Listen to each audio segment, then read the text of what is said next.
The state is represented by Mr. Thompson, Ms. Jennings, Mr. Hurwitz, Mr. Nye, and Ms. Allen. This is the time set for sentencing in this case. The defendant previously entered a plea of guilty to 4 counts of first-degree murder and 1 count of felony burglary. In exchange, the parties stipulated to recommend a sentence consisting of, on burglary, 10 years fixed, on each of the 4 counts of first-degree murder, life fixed. The parties waived pre-sentence investigation. To my understanding, neither party submitted a sentencing memorandum or other materials for the court. The court is familiar with the file and the evidence submitted previously by the parties as it has reviewed them throughout the case and in anticipation of trial. Is there any legal cause why sentence should not be imposed at this time? No, Your Honor.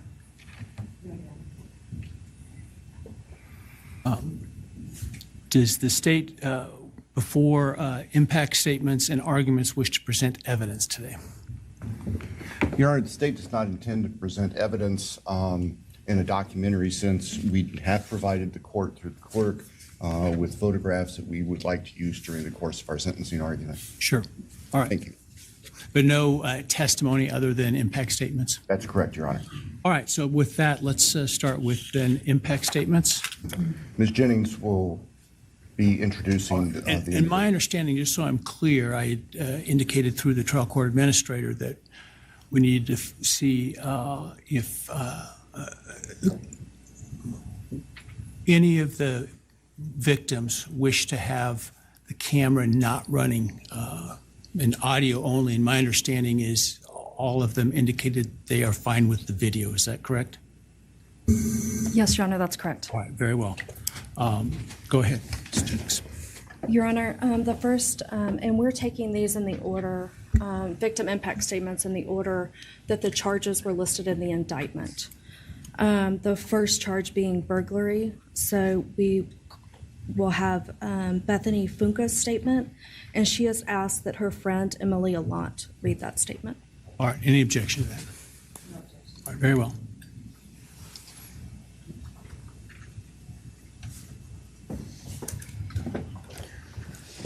Thank you, Your Honor. I'll be speaking on behalf of Bethany, and so, yeah, here it reads. My name is Bethany Funk, and I was roommates with Maddie, Kaylee, Xana, and Ethan. I not only lost some of my best friends, but I also lost a sister. Never in a million years would I have thought that something like this would have happened to my closest friends.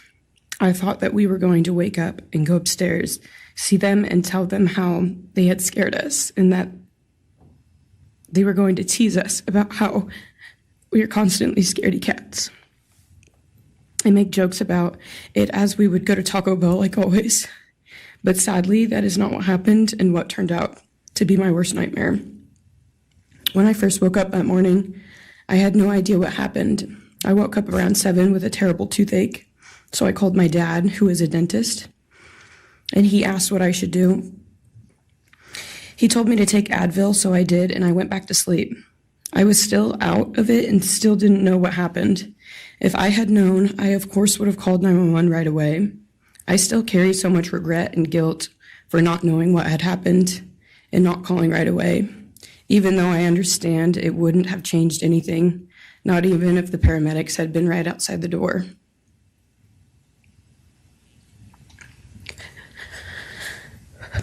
I was so frantic that morning and scared to death, not knowing what had happened. And when I made the 911 call, I couldn't even get out the words. And from then on, I don't remember a thing. It was like my brain wiped that whole memory. That was the worst day of my life. And I know it always will be.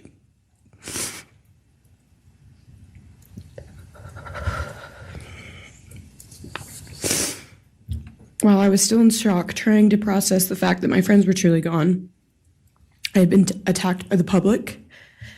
I was grieving, numb, and unsure of what had happened was even real. And at the same time, I was getting flooded with death threats and hateful messages from people who did not know me at all or know the dynamic of our friendship.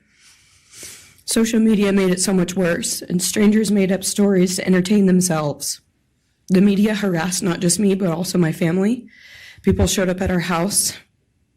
They called my phone, my parents' phones, other family members' phones, and we were chased while I was still trying to survive emotionally and grieve the loss of my friends.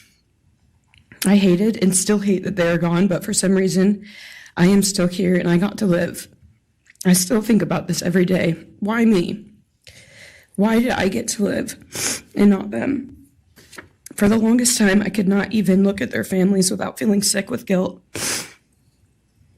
I did not know what to say or what to do. I was terrified that my presence just made their pain worse, and I was still here when their kid, their siblings, and their friends, their loved ones should have been here instead.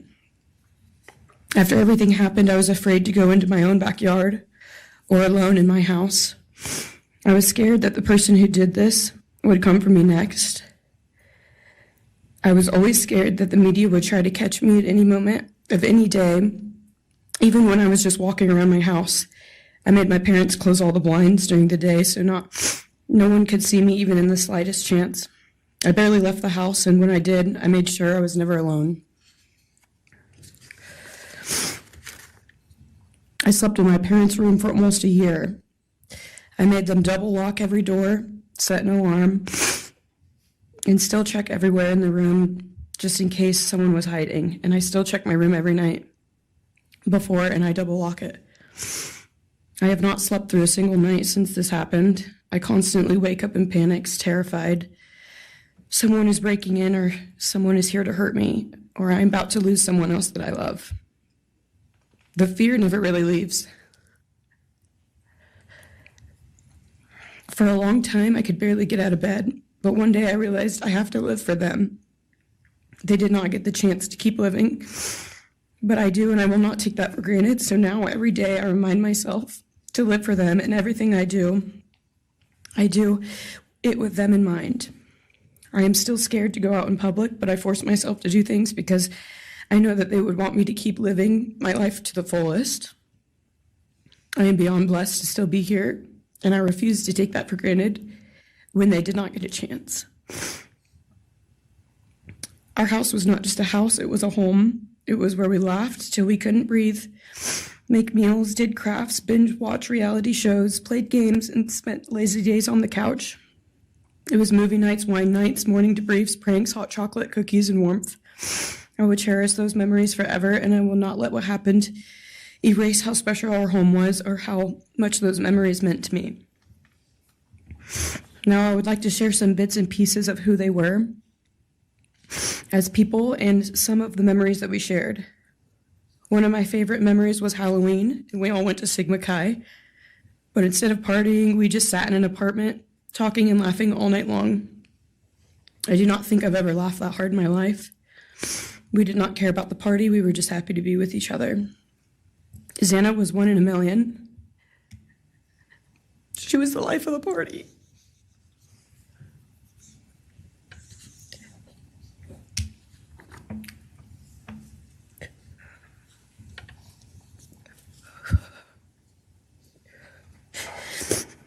But she was also the kindest and funniest person I knew. Everyone loved her because she made everyone feel so loved. She was just someone you always wanted to be around, no matter the circumstance. One of my favorite days with Xana was when she laid on the couch, when we laid on the couch together all day watching movies and snacking. Or when she, Maddie, and I would go and get margaritas, chips, and salsa. She would also light up a room with her presence alone. Kaylee had the most beautiful, radiant smile. And she was so kind, but also one of the funniest people I've ever known. She loved playing little pranks. And she always had us laughing so hard that we could not breathe. She was so full of energy and life. I really believe that she could have ruled the world if she wanted to, and she would have been America's sweetheart. Ethan was the sweetest, most genuine guy. He was always smiling and always making other people smile too. Ethan was the kind of person you wanted around. He was so kind and easy to talk to and just so fun. And the way he cared for Xana was truly something to admire. And really was proof that storybook love and true romances really do exist. It was not only obvious to me, but everyone that was around Ethan and Xana that they were absolute soulmates. Maddie was not only one of my best friends, but she was the older sister I would have always wanted. There was no one I looked up to or admired more than Maddie. She was truly a ray of sunshine, and everyone was drawn to her. She was so kind, loving, funny, fun, and passionate. She had the sweetest soul and wanted nothing but the best for everyone and to love and show love to everyone. She took me under her wing and always made me feel so safe and included, and above all, loved and valued. She never failed to make me laugh or put a smile on my face. Still to this day, I am beyond grateful that she chose me to be her sorority little, and I thank God every day that I not only got to know her, but had her as one of my best friends. Honestly, I cannot pinpoint one favorite memory with Maddie because I have so many, and this would be a very long read if I did. But if some little memories with her that I cherish is when the two of us made a nice dinner and split some wine, or when we would binge watch Jersey Shore or Summer House. When we came up with a whole dance routine on Halloween and danced and sang all night, like no one was watching.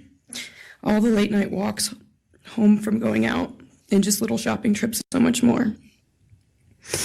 I am beyond blessed that I had the chance to know each and every one of them. They changed my life in ways I would have never put into words.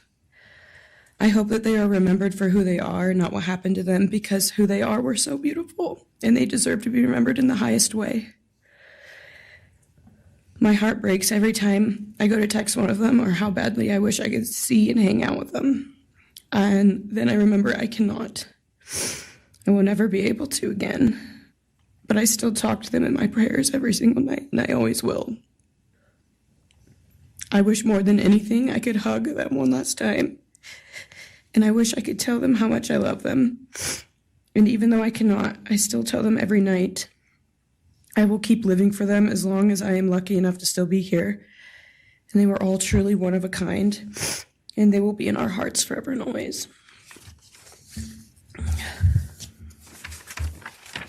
Thank you. And please convey to Bethany my appreciation for her courage, and I hope that she heals.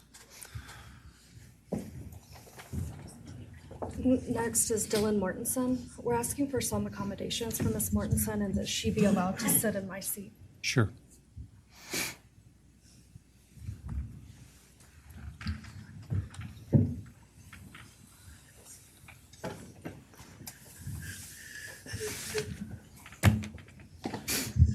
Dylan, just take your time, all right?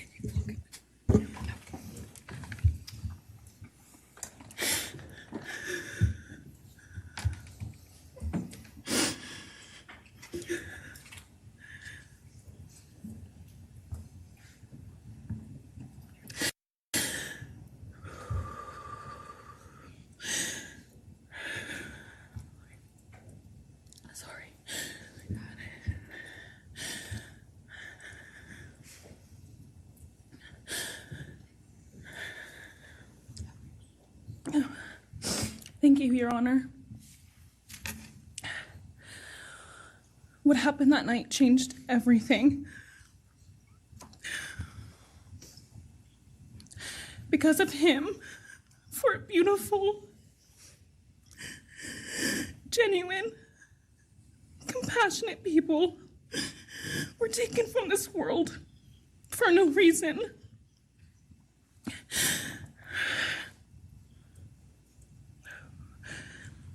He didn't just take their lives. He took the light they carried it into every room. He took away how they made everyone feel safe, loved, and full of joy. He took away the ability for me to tell him that I love him and that I'm so proud of them. He took away who they were becoming and the futures they were going to have. He took away birthdays, graduations, celebrations, and all the memories that we were supposed to make. All of it is gone. And all the people who loved them are just left to carry that weight forever. He didn't just take them from the world. He took them from me, my friends, my people who felt like my home, the people I looked up to and adored more than anyone. He took away my ability to trust the world around me. What he did shattered me in places I didn't know could break. I was barely 19 when he did this. We had just celebrated my birthday at the end of September. I should have been figuring out who I was. I should have been having the college experience and starting to establish my future. Instead, I was forced to learn how to survive the unimaginable. I couldn't be alone. I had to sleep in my mom's bed because I was too terrified to close my eyes. Terrified that if I blinked, someone might be there. I made escape plans everywhere I went. If something happens, how do I get out? What can I use to defend myself? Who can help? And then there are the panic attacks. The kind that slam into me like a tsunami out of nowhere. I can't breathe. I can't think. I can't stop shaking.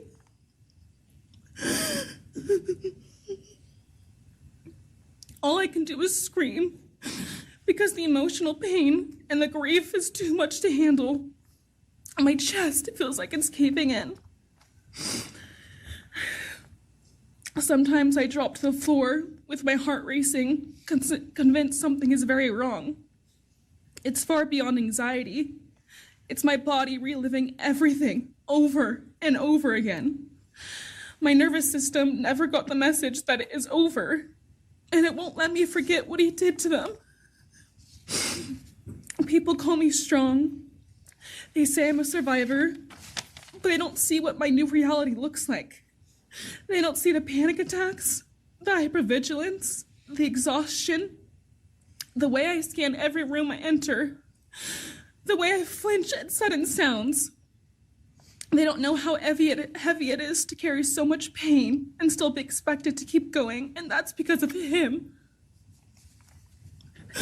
He stole parts of me I may never get back. He took the version of me who didn't constantly ask, what if it happens again? What if next time I don't survive?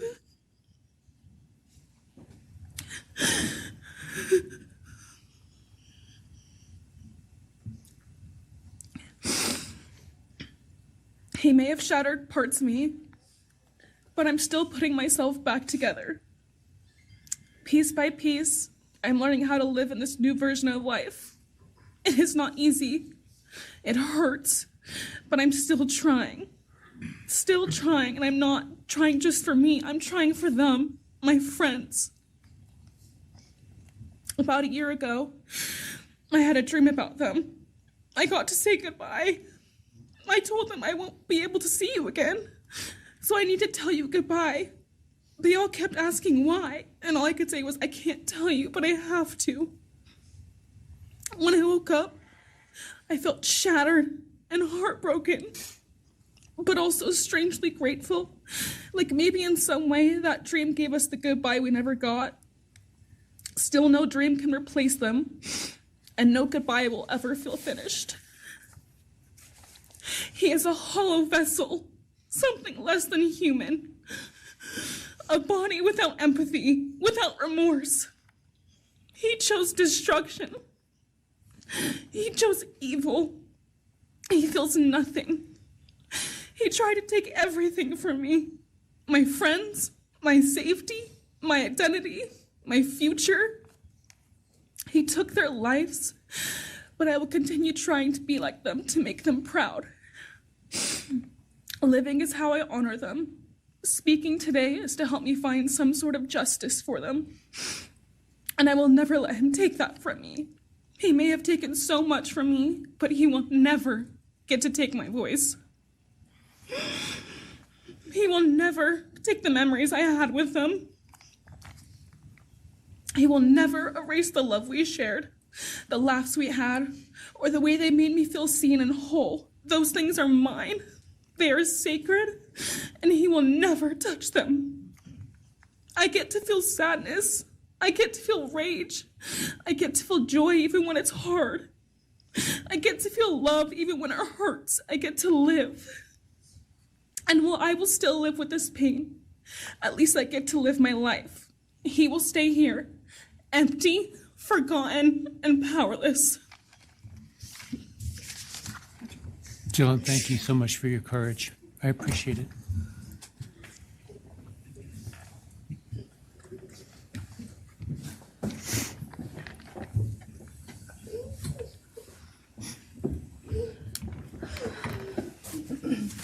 Next, we have members from the Madison Mogan family. First would be Scott Laramie, Madison Mogan's stepfather.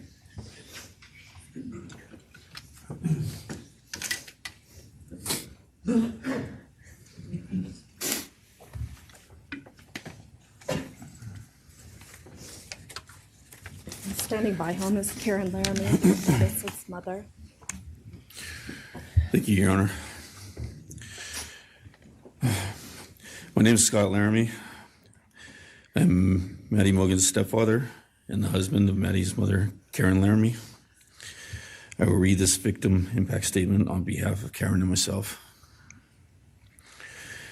Maddie was our gift of life, our purpose, and our hope. Maddie quickly became Karen's joy, identity, and purpose in life. I joined Maddie's life when she was 2.5 years old. The experience transformed me into a life of joy, love, and family. Maddie was bright, beautiful, kind, empathic. She listened carefully to others and was observant, seeing and caring about the hearts and the minds of all she encountered. She loved music and music festivals. She had a wonderful sense of humor. She excelled in school. She was an easy child to raise, almost never requiring discipline, and almost always giving us parental joy. One time Karen remembers disciplining Maddie as a little girl. Maddie responded, "You broke my heart," which of course melted ours. She had a keen wit, even at that young age. As she transitioned into teenage years, she prioritized us and extended family over many of the distractions that capture teenagers. She showered us with her presence and love at family events, barbecues, picnics, birthdays, holidays, and others. She spent countless hours with her papa, her Uncle David, Aunt Nadine, and her other close family and friends.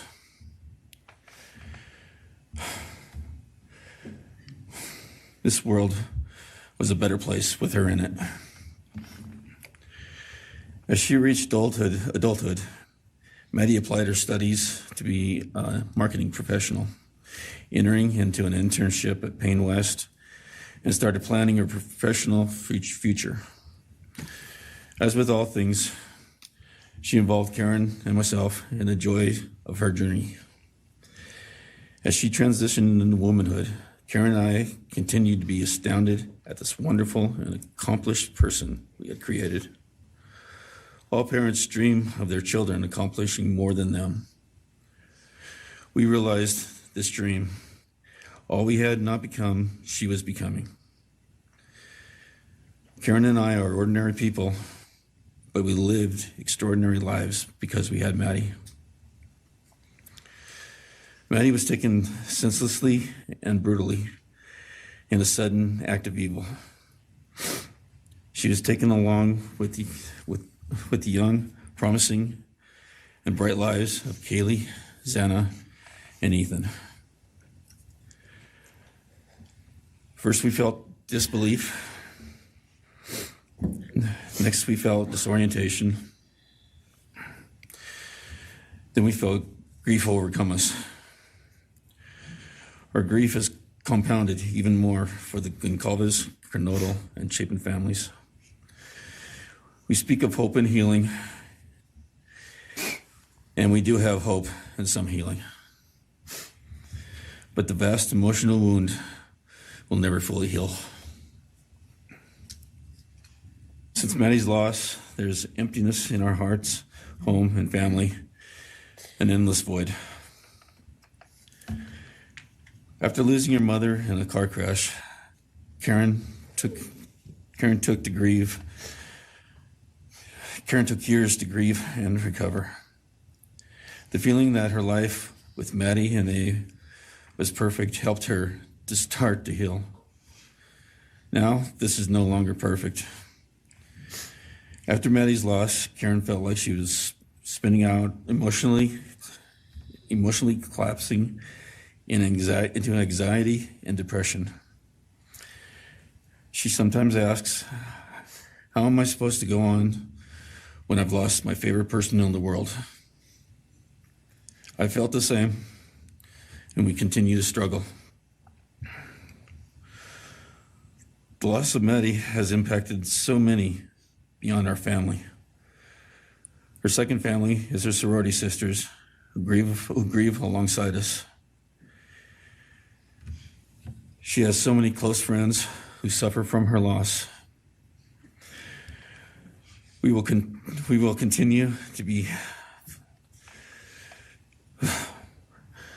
Her loss will continue to be felt by the Vandal community, including Vandal Solutions on campus, where she volunteered her time for others.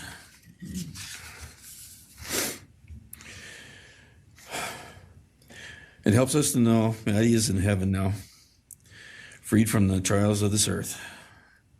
We, however, continue to live on without the grace and support of her presence. We will grow old without our only child, our bright, beautiful friend and daughter. In the end, there are no words that can accurately capture the devastation of losing Maddie. We will endure, and we will go on. For Maddie, we will not let our grief consume us. For Maddie, we will continue to love and care for our family and friends, including the families of Kaylee, Xana, and Ethan. We will remain united with them. We can only hope that others out there suffering similar losses can look to us and see that we can overcome hatred, darkness, and evil. We know the law allows us to comment on the defendant and his sentence. As for his sentence, we support the plea agreement. Society needs to be protected against this evil. As for the defendant, we will not waste words, nor will we fall into hatred and bitterness. Evil has many faces, and we now know this, but evil does not deserve our time and attention. We are done being victims. We are taking back our lives. We will turn our time, talents, and attention to hope, healing, and helping others, and to the future. We invite all those who have suffered with us on this to join us in our journey. We can make this world a better place. We can move on from tragedy. Adversity will visit us, evil will visit us, but we will overcome. We can and will endure. Karen and I express our gratitude to Your Honor and to the prosecution team for allowing us the opportunity to make this statement. Thank you. Thank you so much for your courage, and I am so sorry for your loss. God bless Your you. Honor.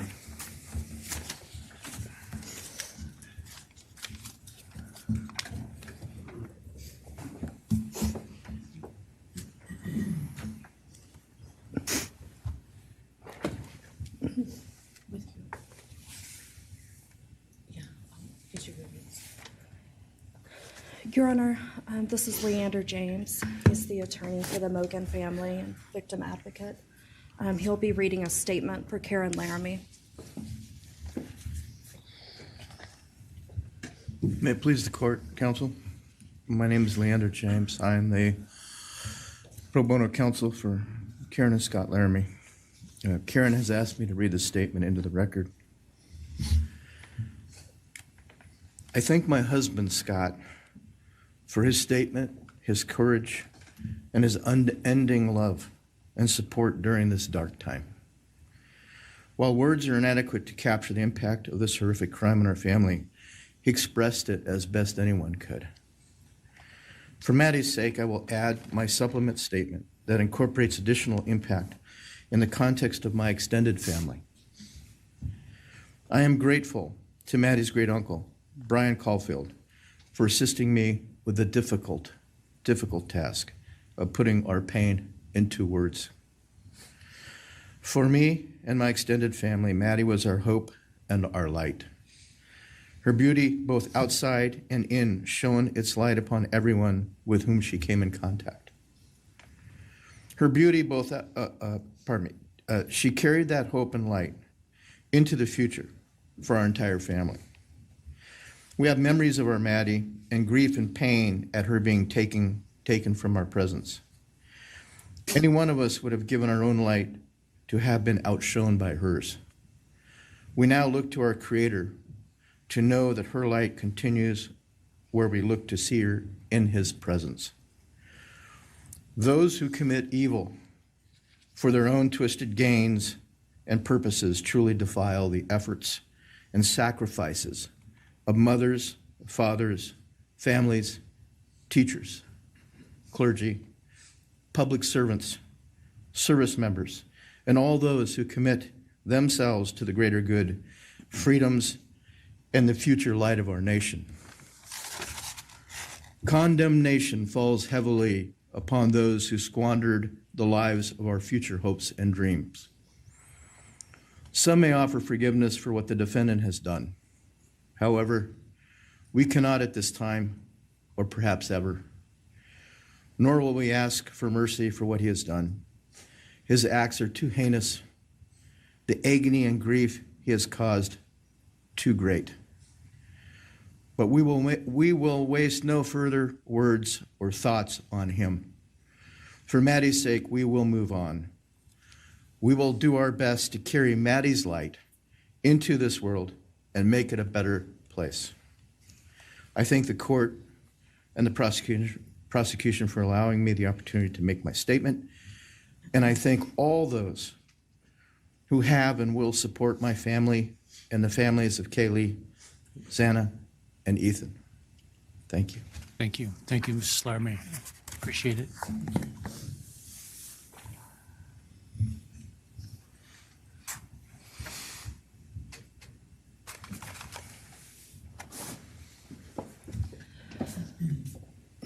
Next is Ben Mogan, the father of Maddie Mogan. Yes, of course. Actually, Your Honor, it'll be Kim Cheeley, the grandmother of Maddie Mogan.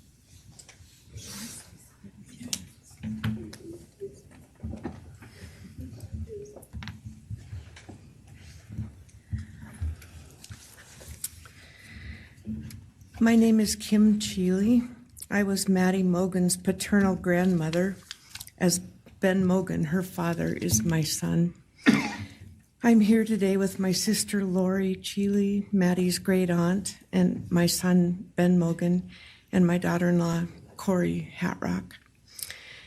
I'd like to begin by thanking a number of people involved in bringing this case to closure. In my daughter's words, the plea deal the prosecution team reached this month is one that punishes the perpetrator of this horrendous crime, protects the public from further harm, and allows all of us who knew and loved these kids the time to grieve without the anxiety of the long and gruesome trial, the years of appeals, and potential for mistrials along the way.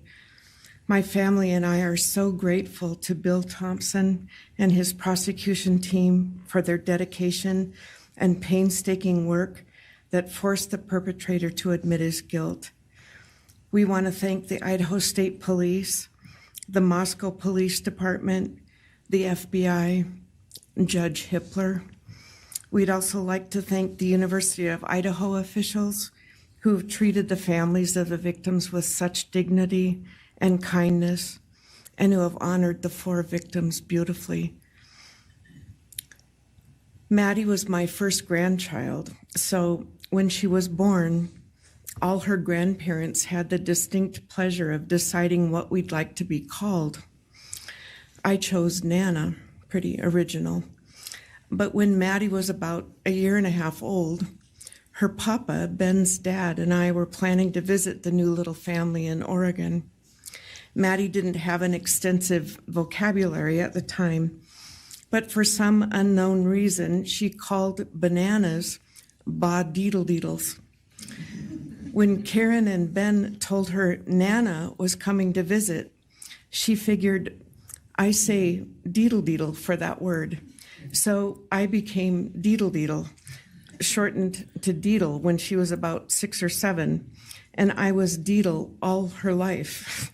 I don't think her stepdad, Scotty, ever knew my given name was Kim.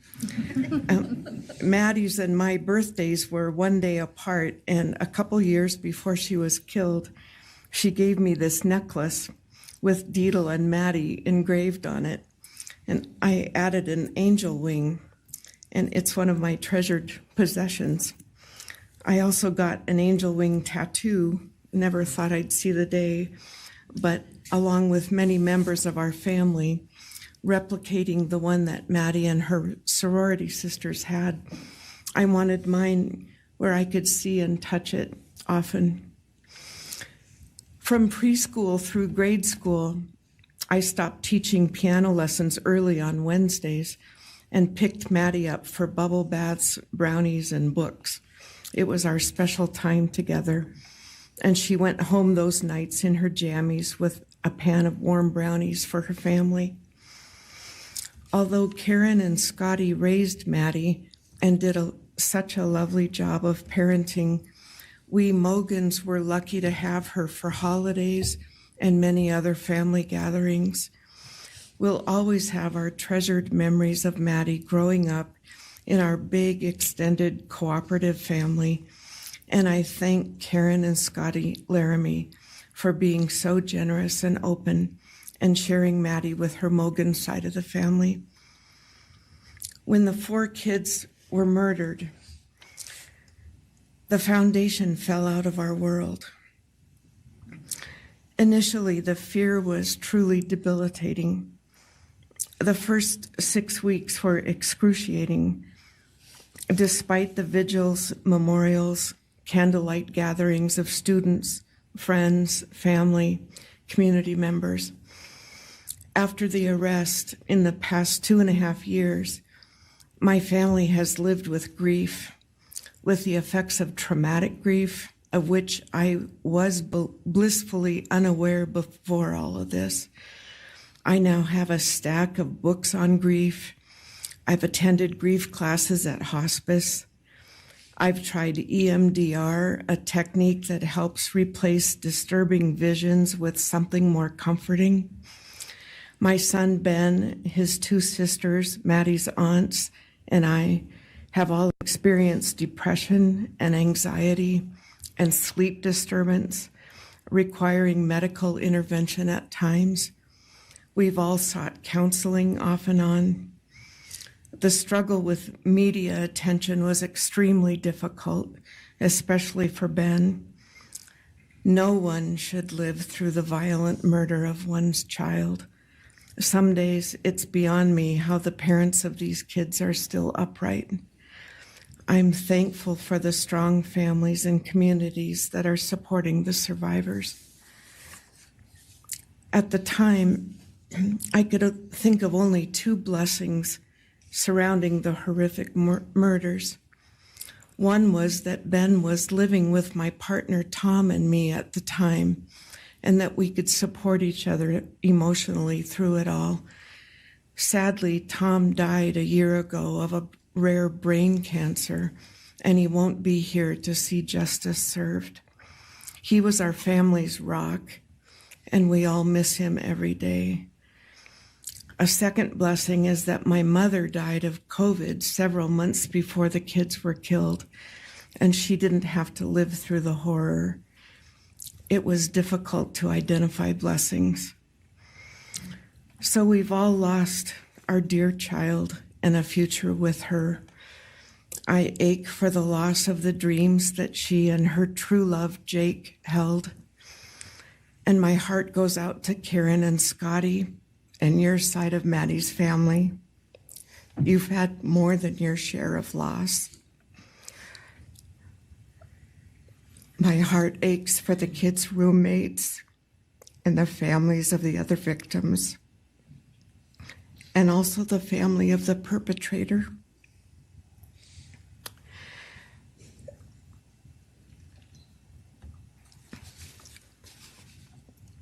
Going forward, we Mogans are choosing to put our energy and focus into honoring Maddie's too short life and sweet spirit by celebrating Maddie May Day, which my two daughters established.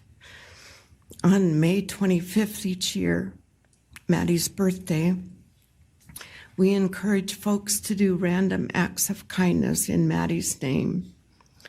In my daughter Katie's words, may we all protect our peace in whatever way possible, unite in community, and focus on joy.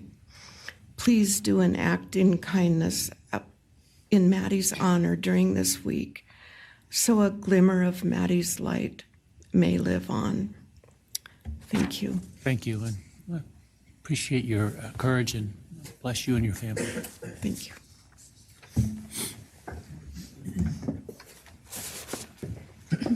Now is Ben Mogan, Maddie Mogan's father.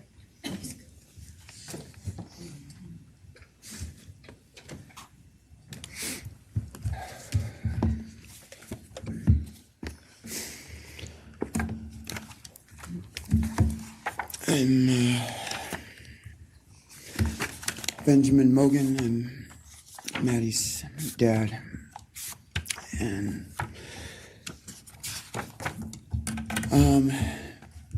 first I just want to say thanks to all the people that helped bring this all to a close. I know it's not the resolution that everyone wanted, but I think that that everyone worked so hard, and we really appreciate all their efforts. It was such a hard thing to go through for everybody.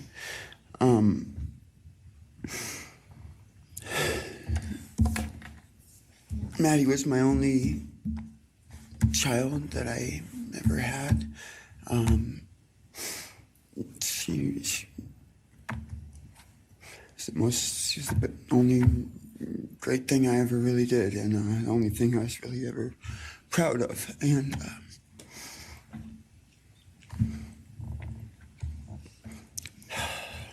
I thought we would have the rest of our lives together to be together and to know each other, and I took for granted the times she was in college, and I thought, oh well, we'll have the rest of our lives to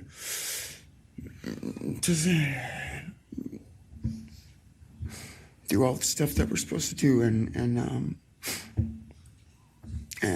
she was just about done.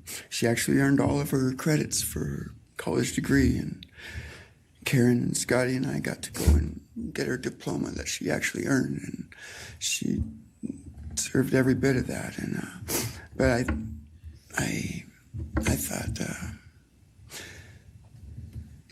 that that was going to be just the beginning of a long life together, and we never got that. Karen and Scotty did such a great job raising her after Karen and I split up, and I'm so thankful for Scotty and the role that he played in her life when I wasn't able to. But we got to spend a lot of great times together, Maddie and I. She was my favorite person to go to a concert with. We got to see some fun shows together, and I told her, if there's ever a show that you want to go to, let me know, and I'll get you tickets for you and your friend, or if we want to go together, we'll make it happen. And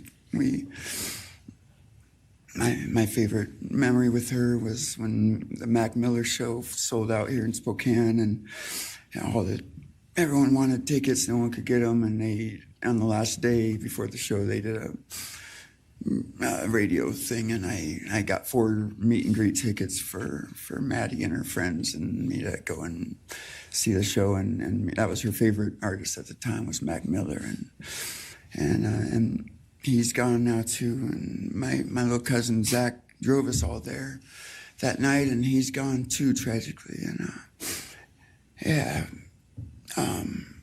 anyway,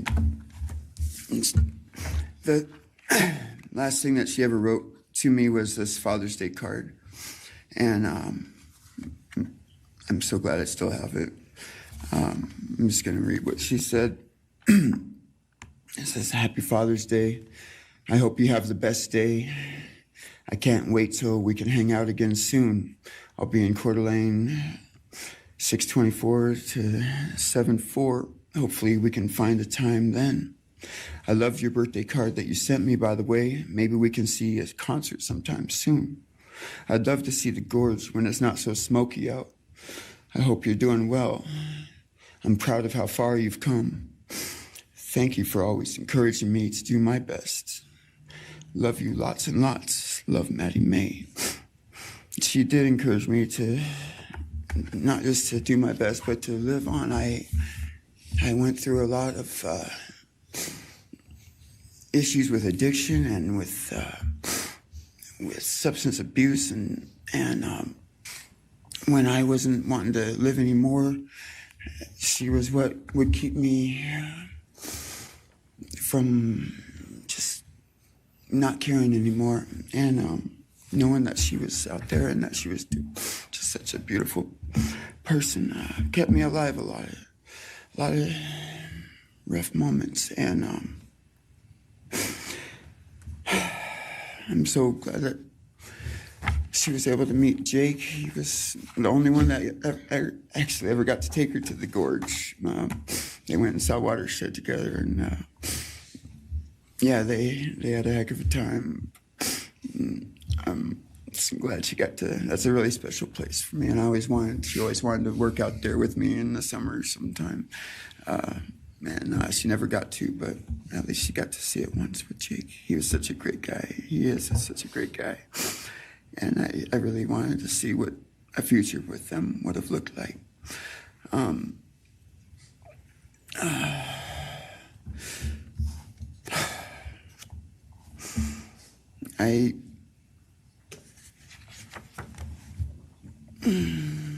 never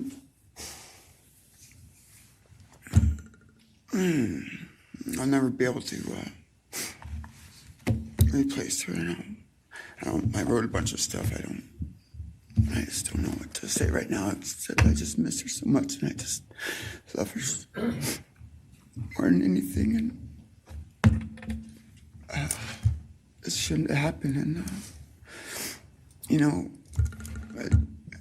a death sentence is one thing. When it's going to happen, and it's going to be all gentle and stuff. But life without parole, with a building full of people that all just want you to not be around anymore, and winking at every morning, not knowing if that's the day they're going to pull your card. I mean, it's not a very nice sentence either. So I don't know. I just love you, Maddie, and I wish you were still here. Thank you so much.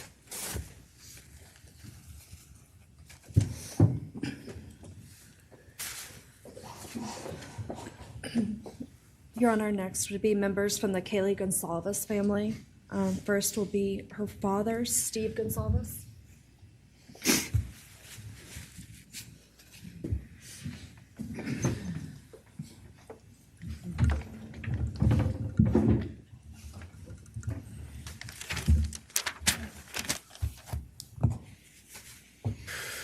Today, we are here to finish what you started.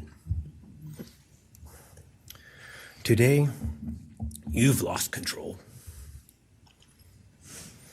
Today, we are here to prove to the world that you picked the wrong families. The wrong state, the wrong police officers, the wrong community.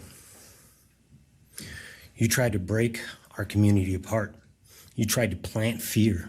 You tried to divide us. You failed.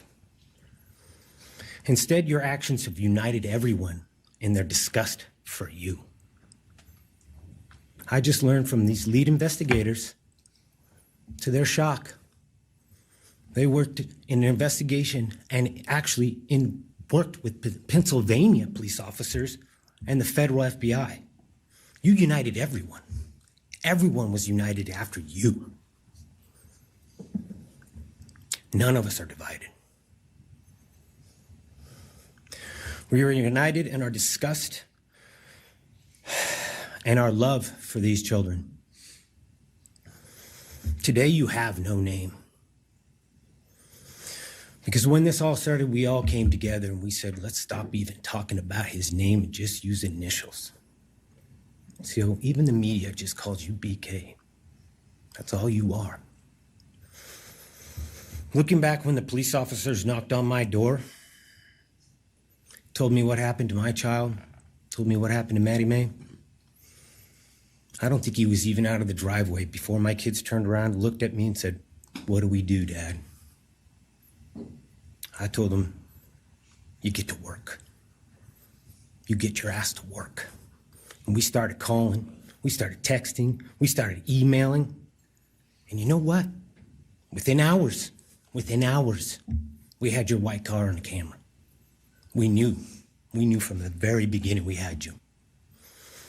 Police officers tell us within minutes they had your DNA, like a calling card. You were that careless, that foolish, that stupid. Master degree, you're a joke, complete joke. But we took this disaster and we did what we could. We put everything online. We took our kids, we took our images, we took everything that they did, their videos, their photos, the girls' pranks, Ethan singing. We put it out there, we shared it with the world. And the world united. And all they ended up, when they talked about this case, is they talked about Kaylee Jade, Maddie Mae, Xana, and Ethan. Everything what these people meant to us, a father, a mother, a brother, a sister, we shared that with our community. Then we shared it with our state. We shared it with the country, and eventually we shared it with the world. The world's watching because of the kids, not because of you. Nobody cares about you. You're not worth the time, the effort to be remembered. In time, you will be nothing but two initials forgotten to the wind. No visitors, nothing more than initials on an otherwise unmarked tombstone. From this moment, we've all started. From this moment, we will forget you. We want to all leave in closing. One last thing. You picked the wrong family, and we're laughing at you on your trip to the pen. That will be today or tomorrow. I'll close with God bless all the men and women that worked on this case and all the hard work that you guys did. You guys allowed us to grieve and allowed us to get through this. The amount of work that you guys put together and the way that you guys put it together was beautiful. There was hard times to be expected. But thank you all. God bless. Thank you.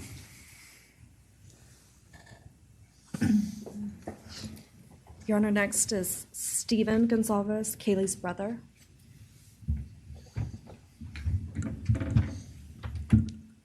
Stephen's actually going to pass. I'm going to go. Okay. Olivia Gonzalez, Kaylee's sister.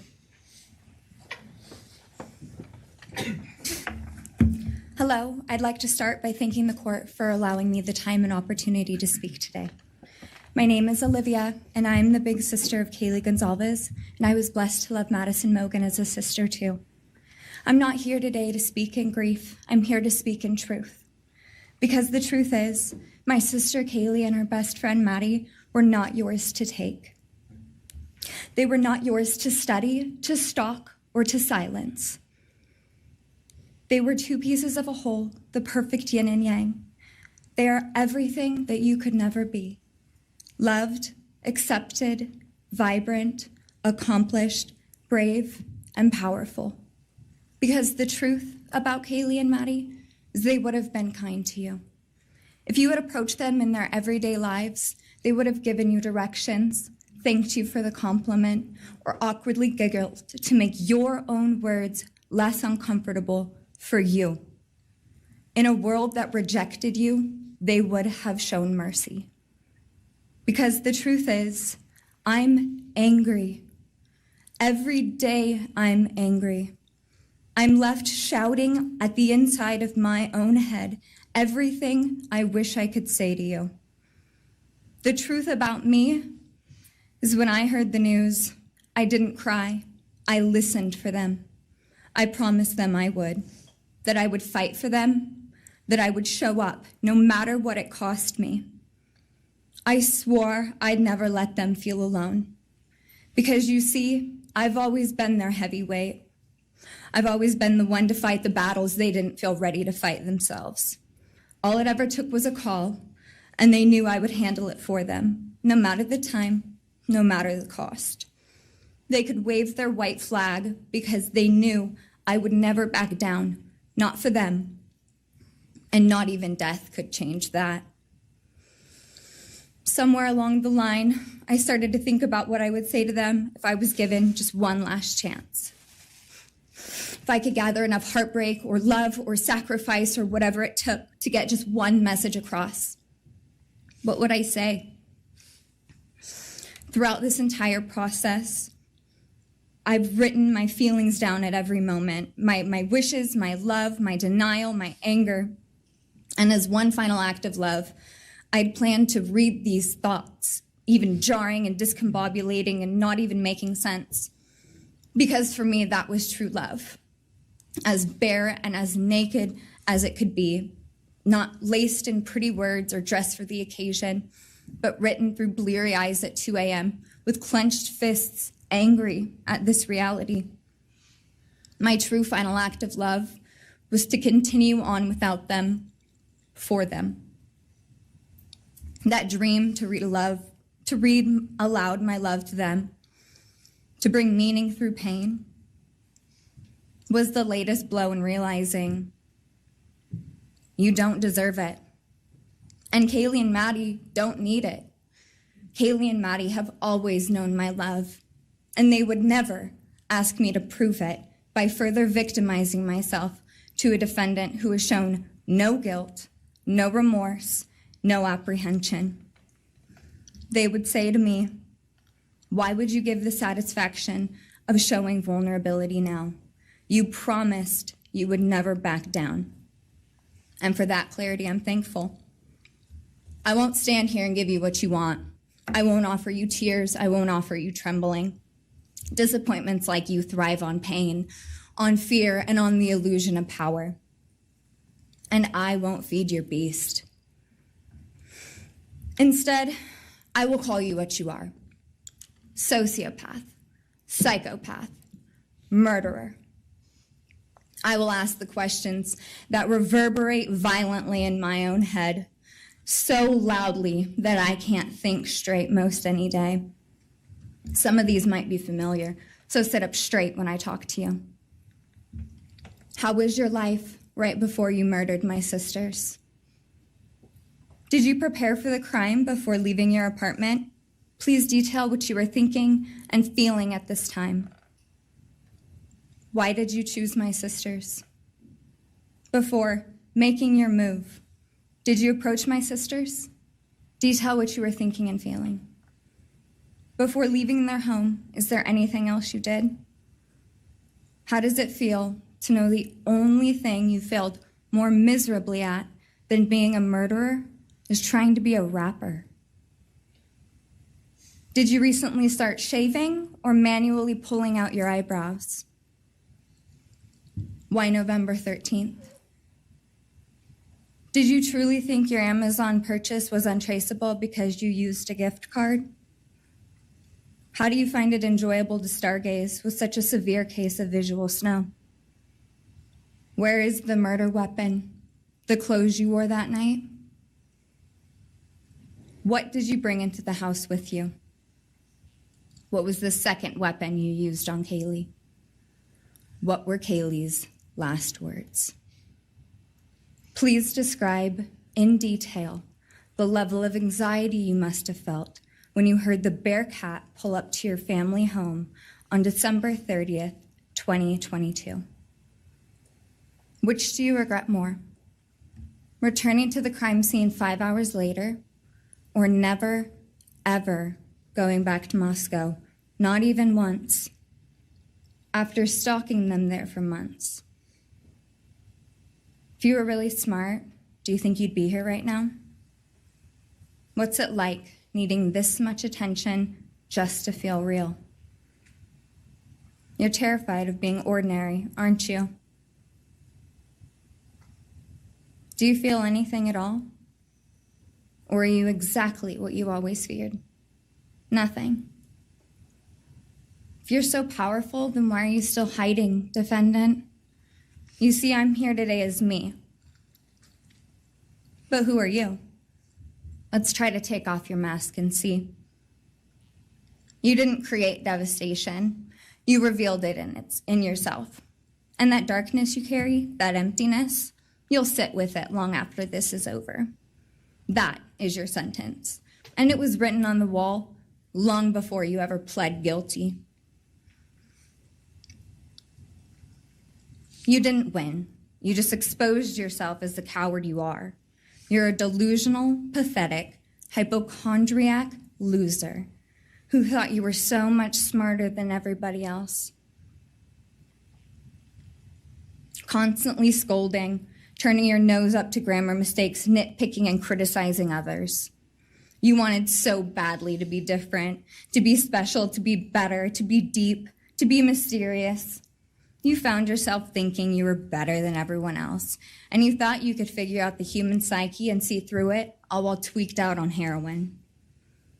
Lurking in the shadows made you feel powerful because no one ever paid you any attention in the light. You thought you were exceptional, all because of a grade on a paper. You thought you were elite because your online IQ test from 2010 told you so. All of that effort just to seem important. It's desperate. There is a name for your condition, though. Your inflated ego just didn't allow you to see it. Wannabe. You act like no one could ever understand your mind, but the truth is you're basic. You're a textbook case of insecurity disguised as control. Your patterns are predictable. Your motives are shallow. You are not profound. You're pathetic.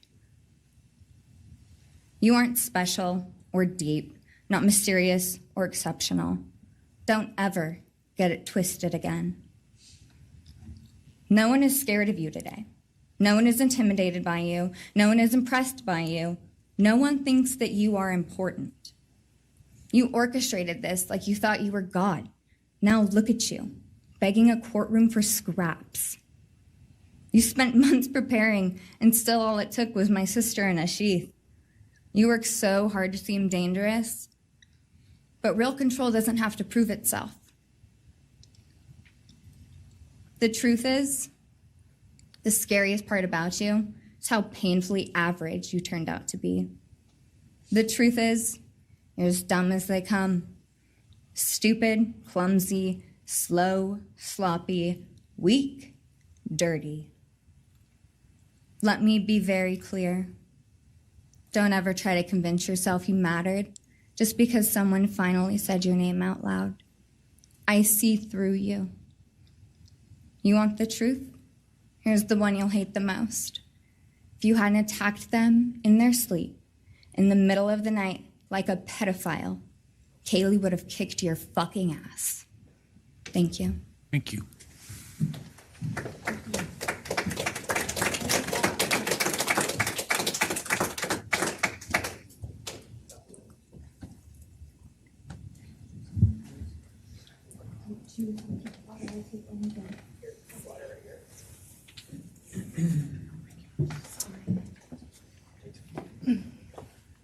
Next is Christy Gonzalez, Kaylee Gonzalez's mother.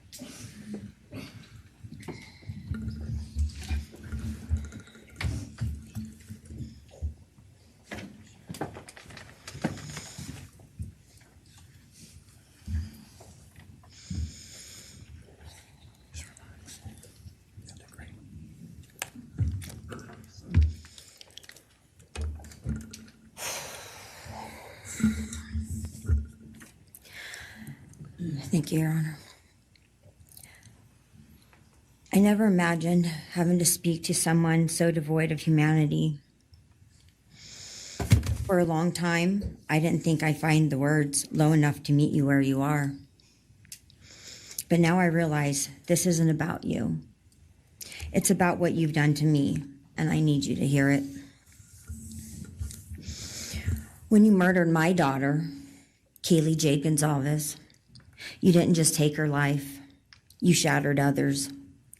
You attacked what you could never be, and in doing so, you left a trail of devastation far beyond that house.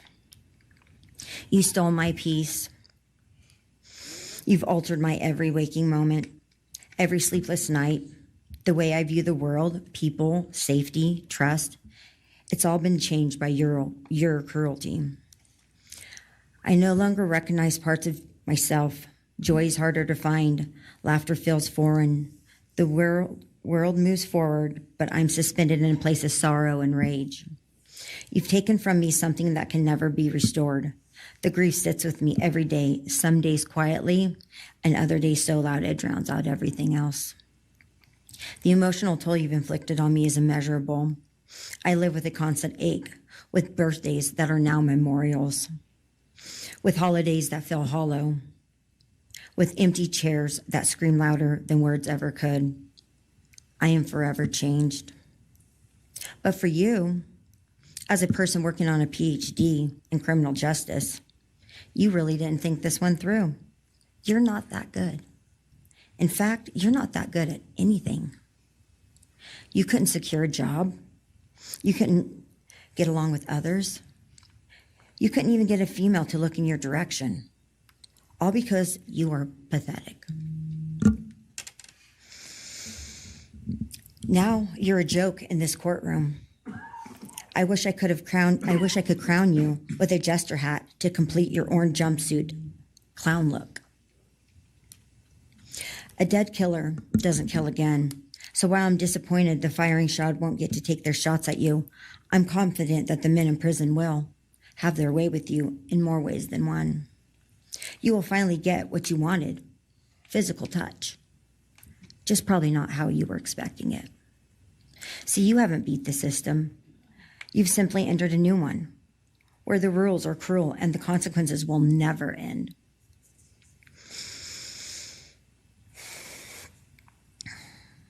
You are entering a place where no one will care who you are and no one will ever respect you.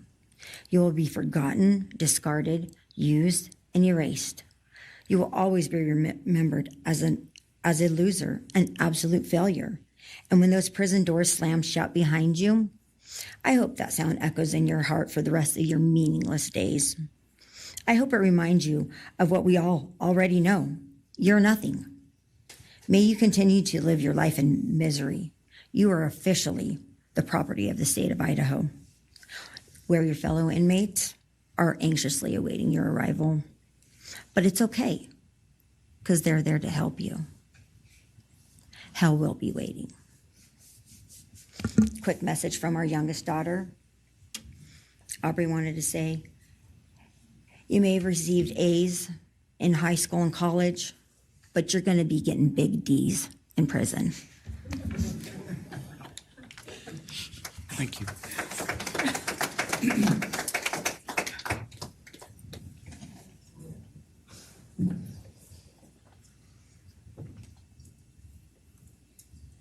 Do we have more from the Gonzalez family, or are you? Yes. Next would be Shannon Gray, the Gonzalez family attorney. He'll be reading statements from Kaylee Gonzalez's grandmothers. Morning, Your Honor. Shannon Gray, the attorney for the Gonzalez family. I actually have 3 statements, one from her aunt and 2 from her grandparents.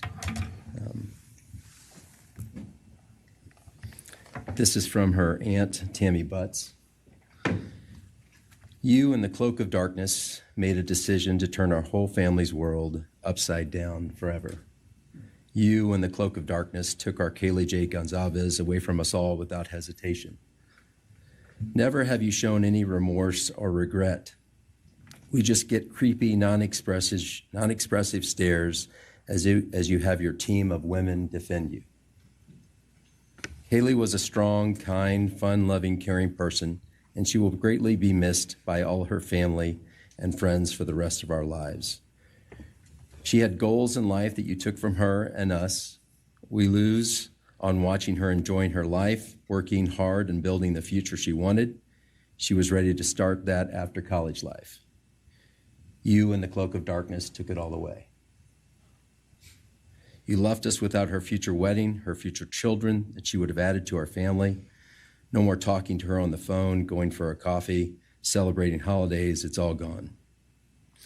You, in the cloak of darkness, gave each and every one of Kaylee's family members their own lifetime sentence.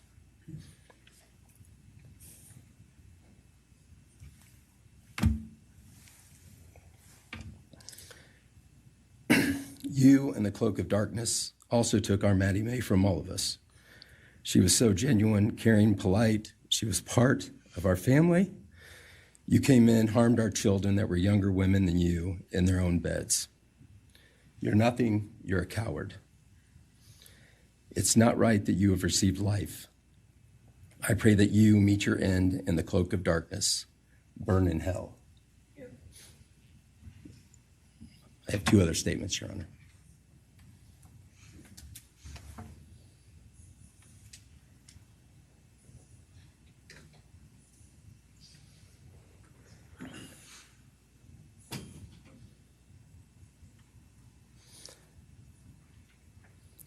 This is Linda Lucan's statement. This is Kaylee's grandmother.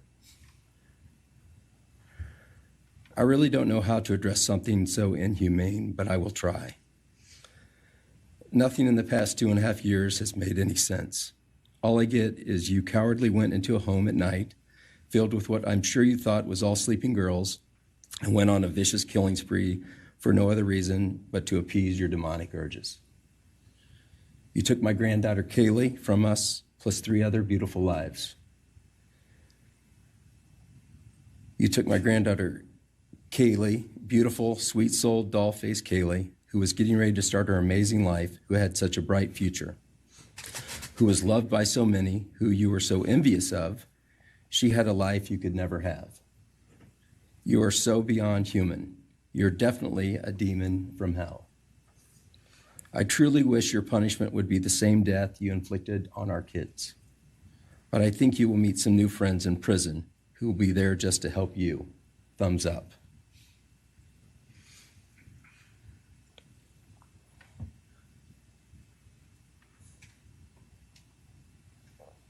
And I have one last statement, Your Honor. This is from Cheryl Gonzalez, Kaylee's other grandmother. John 1:5 says, light shines in the darkness, and the darkness overcomes it not. Somewhere in your life, some jealousy, envy, ego, something went dark. It pushed out all light until you became dark and evil. And when you saw my granddaughter and her friends, their light, because they have such a light, you couldn't stand it. Because the darkness in you could not stand the light in them. And so you decided to destroy it. Cowardly, you walked into their rooms in the dark and took their lives, hoping to get rid of your darkness. But you didn't. You failed. Because you know what was once a light shown only to their friends, families, and loved ones is now all over the world. Everyone sees it. Their smile, their beauty, their plans, everything they were and had.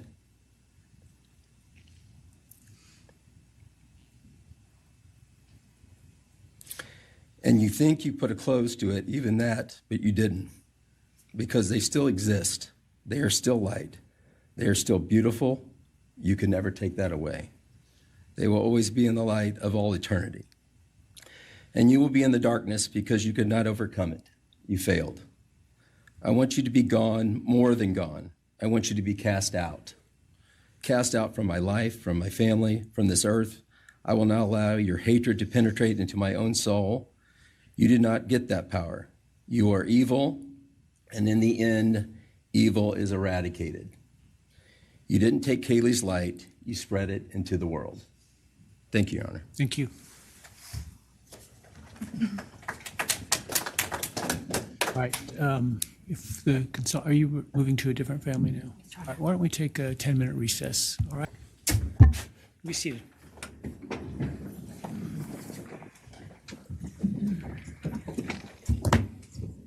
All right, Ms. Jennings.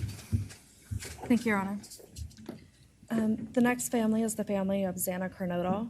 And first would be Jasmine Kernodle, Xana's sister.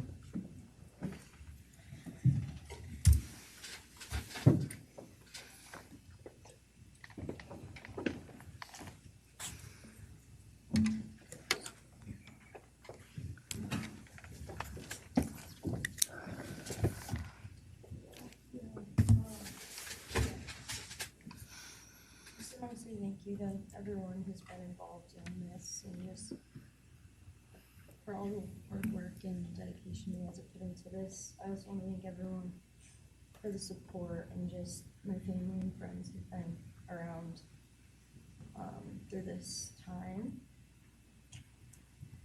I went back and forth on whether to speak today because the truth is you don't deserve power over my feelings, my words, or me. Thank you. In the end, I realized this moment isn't about you. It's about justice for Xana, Ethan, Kaylee, and Maddie. It's about honoring the beautiful people they were and still are in God's eyes. On November 13th, 2022, a piece of my heart was ripped away. There's no way to ever fully describe the weight of losing my sister, my best friend. No sentence or punishment will ever come close to the justice Xana, Ethan, Kaylee, and Maddie deserve. Xana was everyone's best friend. She was kind, she was funny. She was a gift to each person she was able to make an impact on. Xana was someone I turned to when I needed direction or advice. Although I am her older sister, I often found myself looking up to her. She had a radiant energy that everyone loved, and she always knew the right way to approach a problem. She knew how precious and special life was, and she truly did live every day to the fullest. Yet her story was cut short by an act of evil. I believe in a God whose justice is not bound by this courtroom. I find peace knowing that judgment ultimately belongs to him. For your sake, I hope one day you feel the full weight of what you did. I hope you take accountability. I hope you truly experience the guilt and you surrender yourself to Jesus Christ. Because no punishment on this earth can ever compare to the isolation and pain of eternal separation from God. Xana deserved more. They all did. But I come here to say this. I am strong, I am brave. I'm a fighter, just like Xana. And you don't get to control how I move forward or what I believe. I walk with the comfort of knowing I will see my sister again. Xana didn't get the future she deserved. She won't be the maid of honor at my wedding, the cool aunt to my future children. I'll never hear her laugh or see her light up a room ever again. But I will carry her with me for the rest of my life. I will live in her honor, fight to be the best kind of woman and someone she's proud of, to make sure the world never forgets who she was. Xana's story doesn't end with what was taken from her. It lives through the love she gave, the people she touched, and the legacy our family will protect. Her light still shines, and her voice will echo louder than this pain. You didn't take that from us, and you never will. Thank you.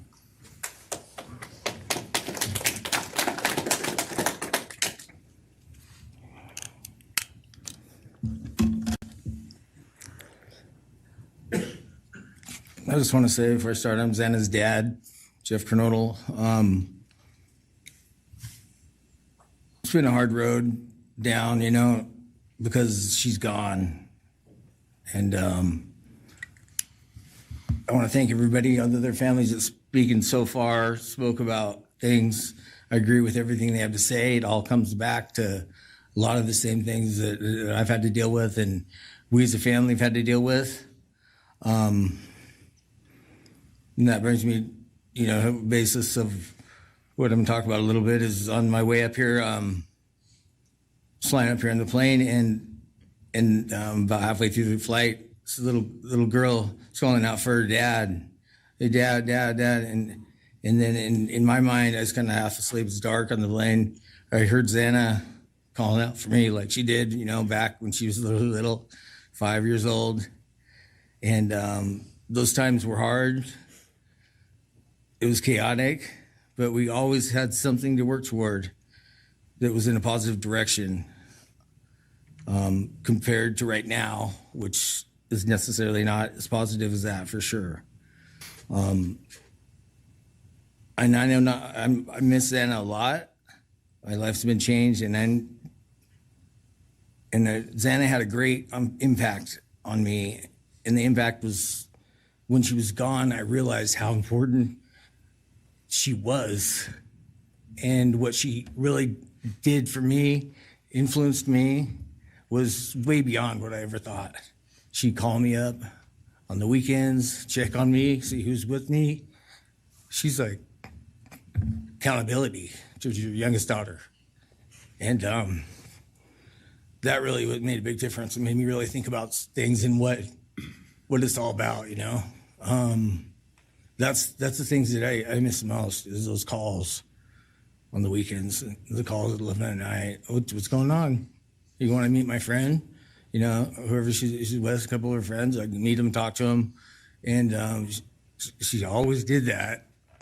And it's pretty cool. Pretty cool. I really miss that. And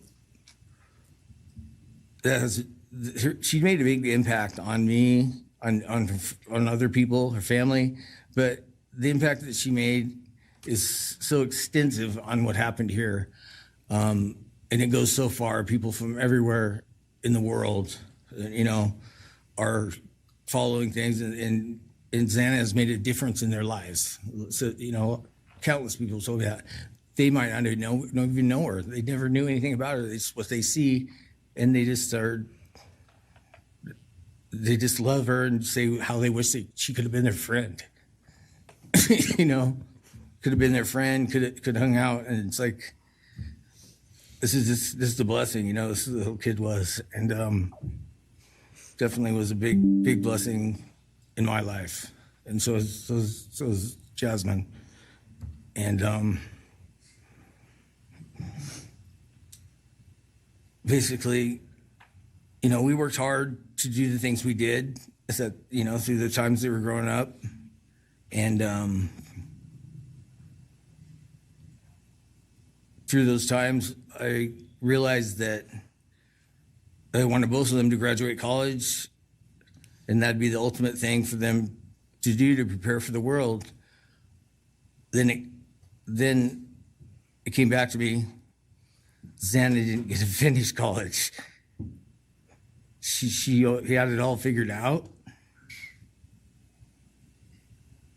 And this all came back to me when I was there and that little girl was on the plane doing that. It's like where I was going, what I was going here for. And then I just realized and thought to myself about the wonderful life that she had and we had together. And I still get to have with Jasmine, but that's the part that really counted. It's the part that really counted is those memories.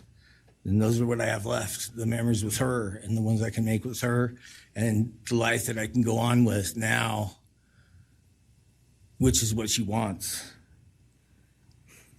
And I say that in present tense because that's what she wants, because I've been told that, I've had countless ways that she's out there and has a way to communicate, which I'm very grateful for.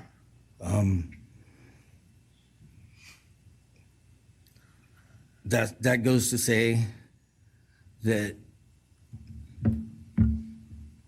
the impact of what happened to them, all 4 kids, goes so much further than just not me, the parents, the families, the community.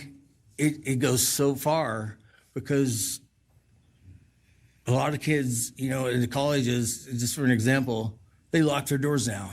The door wasn't locked in the back. Penn State or wherever it was, all the colleges I know that I've heard, they all lock their doors now. So maybe the impact that it's going to make is going to help out and maybe protect some people.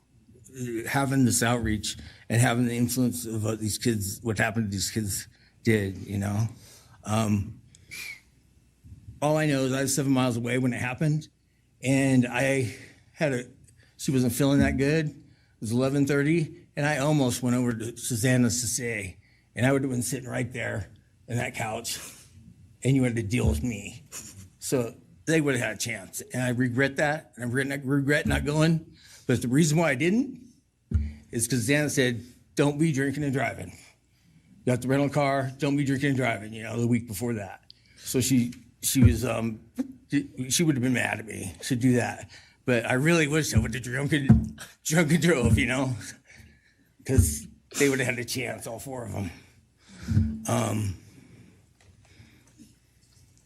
At this point, I just have to go on. We're going to go on with everything and make things better in my life, because that's what it's all about. If I have closure in things, and the part that we miss is Santa, her influence, her smile, the things that she did, and we have the memories left, the great memories, and she just wants us to make more memories and not be sad or upset or shocked or taken for that, and that's what we're going to do. We just have to. That's all I got. Thank you for your words and your courage, and bless your family.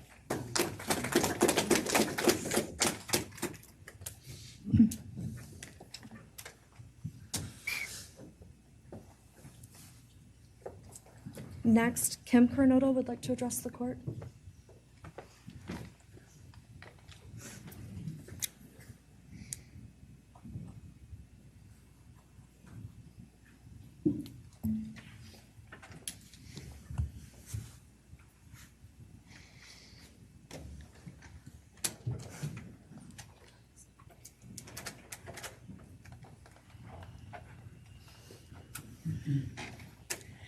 Thank you, Your Honor. My name is Kim Coronado.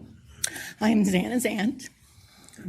I was very blessed to have her in my life and our family.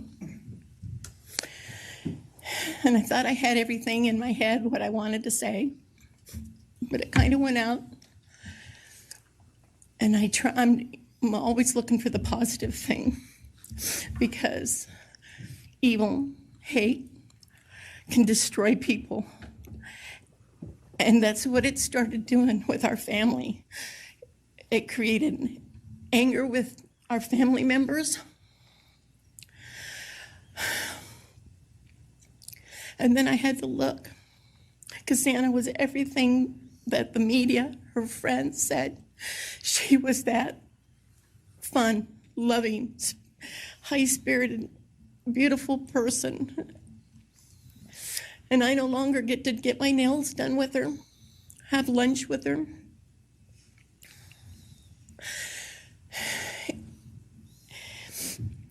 Sorry. But how I look at it now is this tragedy, this horrible tragedy on all of the 4 children, has brought us closer. You united us with your actions. We're united now, and we're stronger than ever. We have family and friends now that we never knew we had. And, you know, this is probably going to bother everybody, but Bryan, I'm here today to tell you I have forgiven you, because I no longer could live with that hate in my heart. And for me to become a better person, I have forgiven you. And anytime you want to talk and tell me what happened, get my number. I'm here, no judgment, because I do have answers or questions that I want you to answer. And I'm here. I'll be that one that'll listen to you. Okay? Thank you, Your Honor. Thank you very much. My name's Stratton Knodel, and I'm Xana's uncle, Jeff's brother.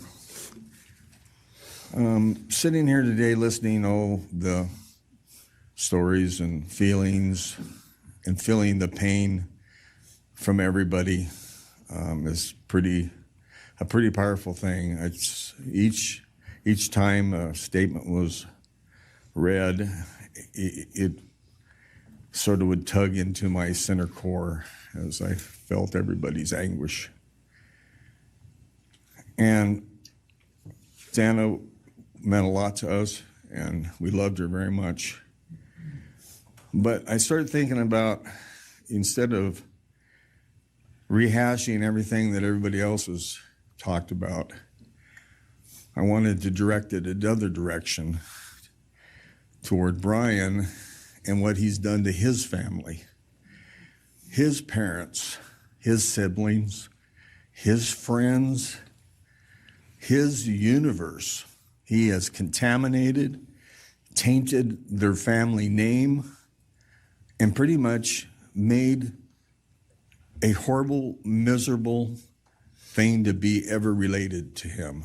And I know that that's what he has to live with, and that has to be his pain.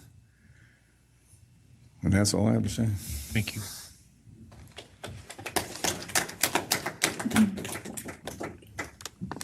Next, Your Honor, I believe Randy Davis, stepfather to Xana Kernodle, would like to address the court.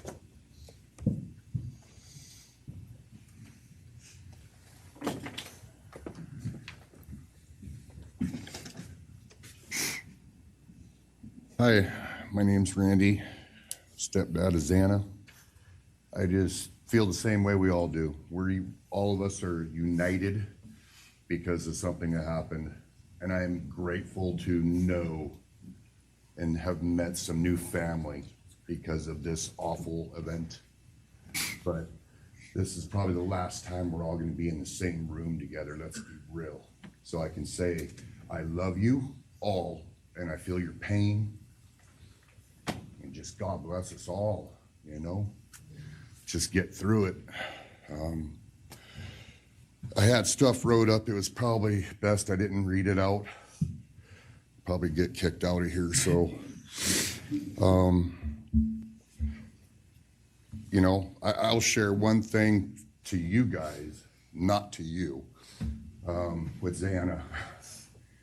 So I was working in North Dakota and came home, and Jazzy and Xana had taken our son Elijah and put him in a dress, makeup, and it was awful, you know. I was like, I don't know. She was funny. I told her she'd be in the movies and be somebody great one day like that. And now she is just above us as an angel with all the other beautiful kids. So let's hold that to our hearts, because this evil thing is not going to take nothing from us. You, man, I don't know what my limits are here, but I'm really struggling, dude. I am struggling. So I want to just be out in the woods with you just so I can teach you about loss and pain. I love God. I wouldn't take your life. That's up to him. But I guarantee you, you are weak. God, I would just give a moment, man, 5 minutes out in the woods. Oh, man. You're going to go to hell. I know people believe in other stuff. You're evil.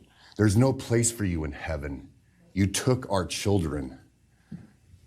You are going to suffer, man. I'm shaking because I want to reach out to you, but I hope you feel my energy, okay? Go to hell.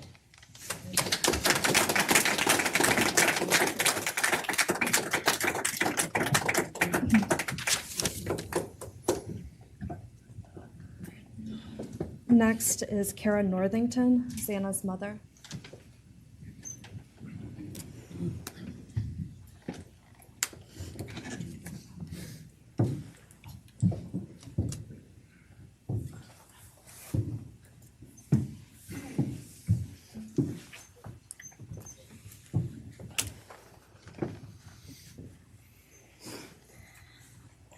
I'm Kara Northington. I am Xana Kernodle's mother. This letter is to you, really, but it's for my daughter, who was murdered by you. Today I stand before you, the man who is responsible for murdering my beautiful daughter, Xana Kernodle. My daughter was beautiful both inside and out. She possessed love for those around her and had a light so bright it will live on forever in our hearts. She brought joy and laughter to her friends, her family, and anyone in her presence. Our Lord and Savior, Jesus Christ, now has her in his loving arms in heaven, where she can never be harmed ever again for eternity. Because of her, I came to know my Lord and Savior, Jesus Christ. Because of her, many will come to Christ. It is Christ who lives in me that has given me the strength to forgive you. It was of no power of my own.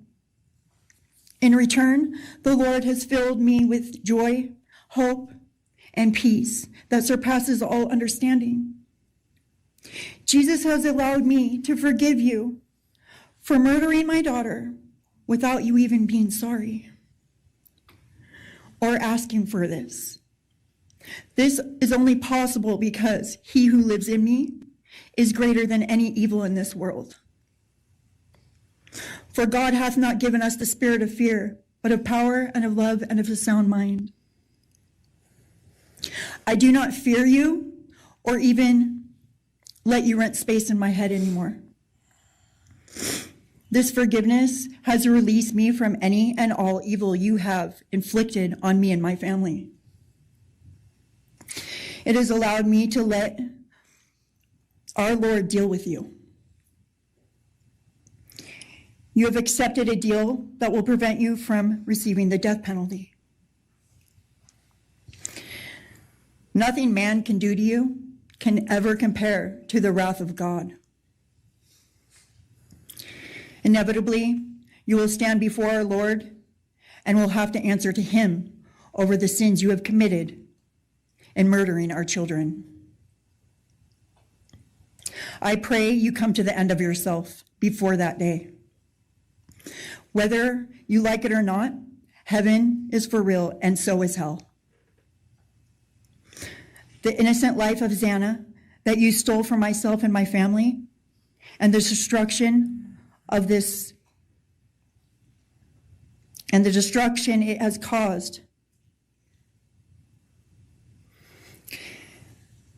I am washing my hands of you and turning you over to my Lord and Savior Jesus Christ, whom vengeance belongs to.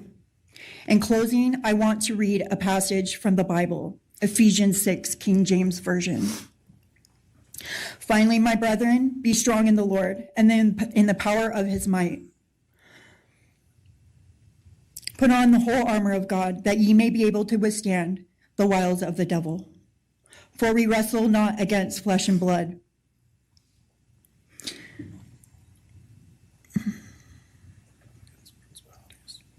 For we wrestle not against flesh and blood, but against principalities, against powers, against the rulers of the darkness of this world, against spiritual wickedness in high places.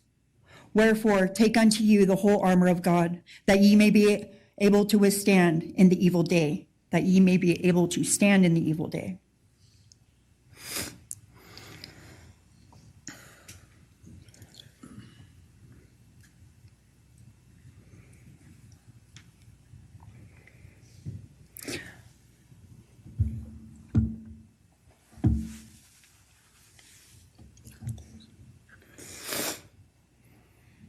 I'm not going to share memories of Xana or any more of the goodness of her with you, because I do not want that to be in your head.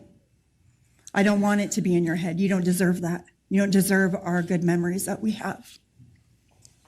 I do pray for you. I pray that you come to the end of yourself. I pray that before this life is over, that you ask our Lord and Savior in your heart and to forgive you. I do pray for that. But after today, I wash my hands of you, and you are no longer a thing. Thank you. Thank you.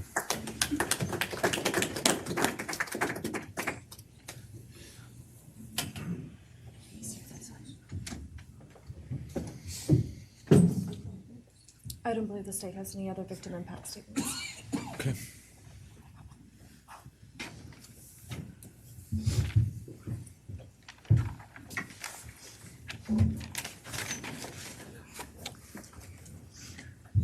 All right, state can argue.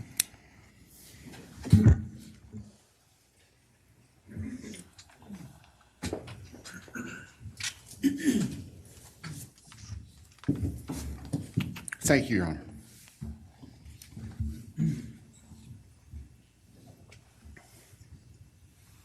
Just as a housekeeping matter to start, there will be the issue of restitution. That is, the documentation is being gathered, and we ask the court would defer that for 30 days so we can present it in an orderly fashion and make sure it's comprehensive for everyone. Any objection to leaving restitution open in 60 days? All right. Thank you, Your Honor.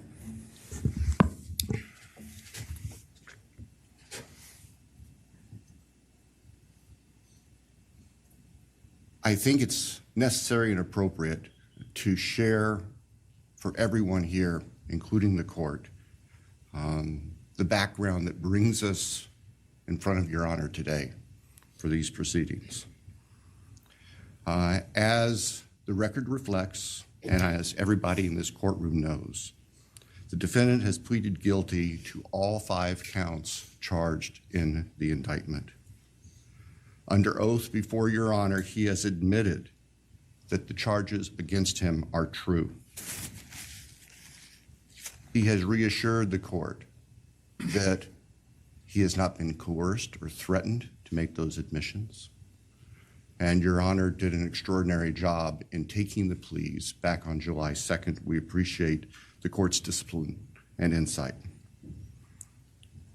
The defendant has also waived appeal on the multitude of rulings from this court and Your Honor's predecessor in Latah County on dozens, literally dozens of motions seeking to dismiss the case, seeking to control or limit evidence, seeking to offer evidence that would not be appropriate. And we appreciate the court's consistent rulings based on the law, based on the facts. As Your Honor will recall, on June 18th, it's just really not that long ago, we appeared before this court for arguments on what became the defendant's final motions to this court. Motion where they wanted to offer evidence suggesting that other people were responsible for the defendant's actions, and the motion seeking essentially an indefinite continuance of the trial. It was readily apparent to all of us in the courtroom from Your Honor's comments that those motions were not going to be granted. So we returned to Moscow and continued with what we had been working on for months in preparation for trial. We had no qualms about going to trial if trial was what was necessary and appropriate.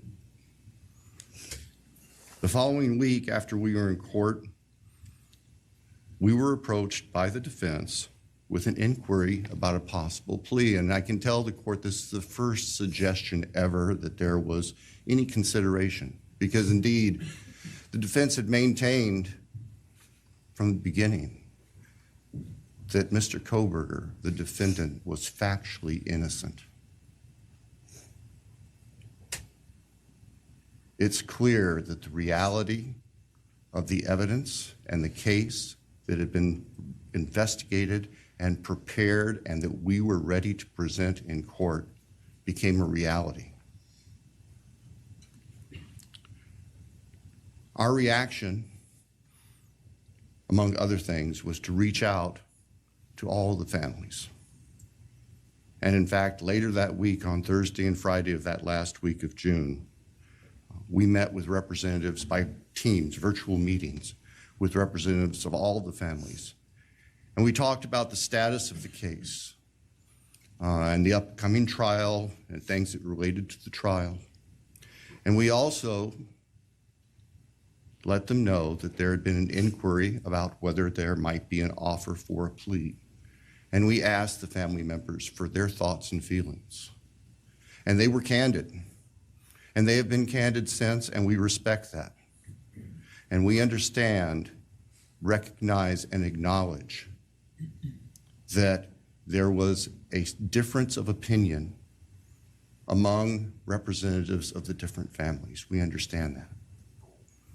One of the challenges of this case, one of the unique things about this case is we have multiple victims, each unique unto themselves, their families and friends unique unto themselves, and all of them entitled to their opinions, all of them entitled to their thoughts.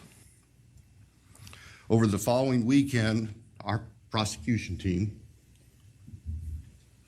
very skilled attorneys who were personally as well as professionally deeply invested in this case, met. And we talked, and the decision was reached. Well, to start with, were there to be any sort of plea offer or discussion, there's only one possibility. And that would be for the defendant to plead guilty straight up to all charges. There would be no bargaining about counts. There would be no bargaining about reduced sentences. And so we made the proposal to the defense that if the defendant was willing to plead guilty up front to all 5 counts as charged and waive appeal of the court's myriad decisions during the past 2.5+ years on all these motions that would have consumed years, if not decades, of time in the future. By the end of the weekend, we were notified the defendant was prepared to plead guilty as charged and factually acknowledge his responsibility in court for these horrible crimes. Obviously, those discussions and negotiations were confidential. And as Your Honor noted, I believe that was necessarily so, because if the defendant had decided not to plead guilty, it would have been devastating to our jury pool for there to be public information that there had been even consideration by either party to a plea resolution. And protecting the prospective integrity of a trial after so many years was paramount. So, the end of the weekend came. We notified the victims' families of what had occurred. I recognize and acknowledge personally, and I respect the fact that of these fine, suffering people here, not everybody agreed with the decision we make. I accept that. It's my responsibility in the end. I recognize that that's the duty of the office that I hold.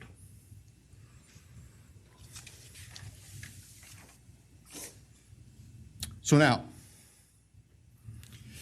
it is time for the judicial system to impose final judgment and close the door on this chapter of these tragedies.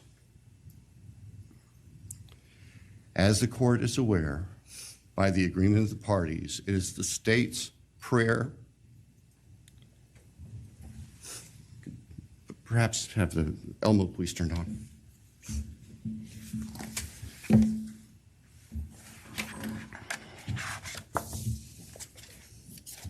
Thank you.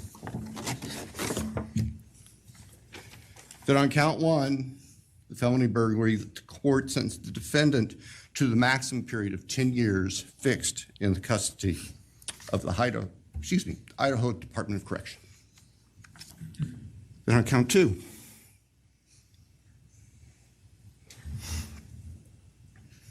that the court sentenced the defendant to fixed life for the murder of Maddie Mogen. On count three, that the court sentenced the defendant to fixed life for the murder of Kaylee Gonzalez. On count four, that the court sentenced the defendant to fixed life for the murder of Ada County. On count five,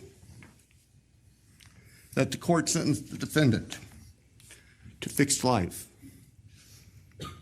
for the murder of Ethan Chapin. And the state further prays that these sentences be ordered to run consecutively, back to back, not at the same time, to recognize and respect the unique individuality of each of these beautiful young people whose lives were taken brutally and for no reason.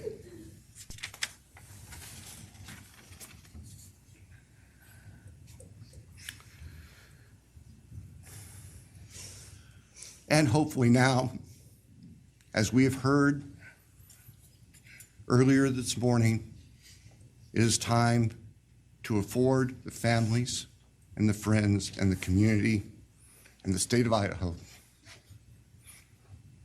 and the nation and the world to move forward. We can't undo, and we can never undo, the horror of what occurred on the early morning hours of November 13th, 2022 at 1122 King Street in Moscow, Idaho. For a long time, the presiding district judge in Latah County was John Stegner, who eventually became a member and a justice of the Idaho Supreme Court. And Justice Stegner often observed that even God cannot change the past. But everyone in this room has the ability to take themselves forward. And we want the judicial system to afford them the opportunity today to do that. From today forward, our memories should be focused on these innocent victims whose lives were taken, on their families, on their friends, on the community. The court has heard discussion, talk today, reminiscences today about a special family that our victims shared, not just their natural, legal, and biological families, not just their university family within their sororities, for example.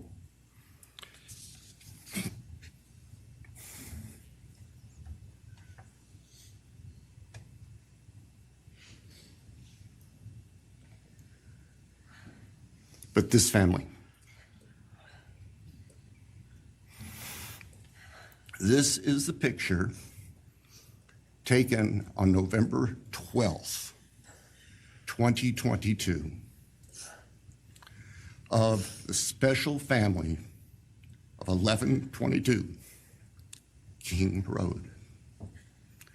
And you can see all 6 of these dynamic, vibrant, loving, special, innocent faces taken together just across the street from their residence, and barely 12 hours before 4 of them would be brutally murdered in their sleep.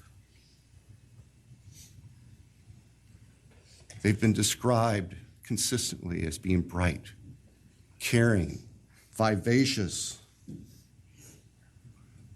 with futures we can only imagine now. But they were, and they remain, a special family that I think we should all recognize and appreciate. So it's time to move forward. There have been a number of statements directed specifically at the defendant today. I have one last thought.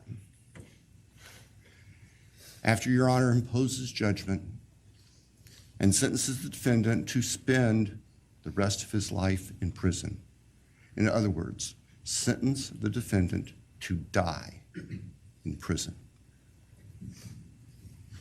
he's going to stand up in the belly chains and leg irons that he's wearing today, and he's going to be escorted into the custody of the Idaho Department of Correction.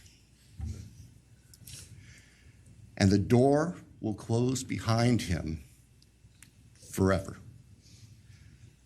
That is the closure that we seek, that all of these people, these loving friends and family deserve, so that we can move forward. Thank you, Your Honor. Thank you.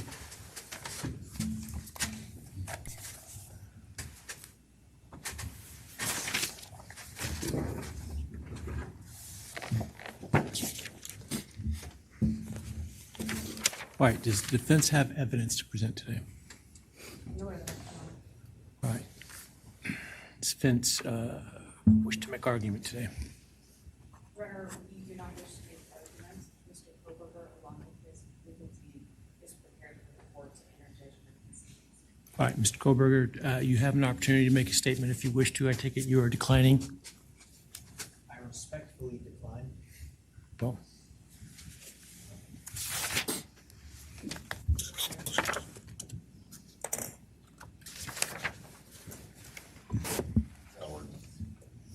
Please. All right, let me start this morning by acknowledging and thanking those that have come here today in support of their loved ones, and I appreciate your courage and your strength. And I hope that you are able to move on as best as possible. Thank counsel for the professionalism that they've exhibited throughout this case. It has been my great honor to preside in this case and to help bring, to the extent possible, some resolution and hopefully justice to this case.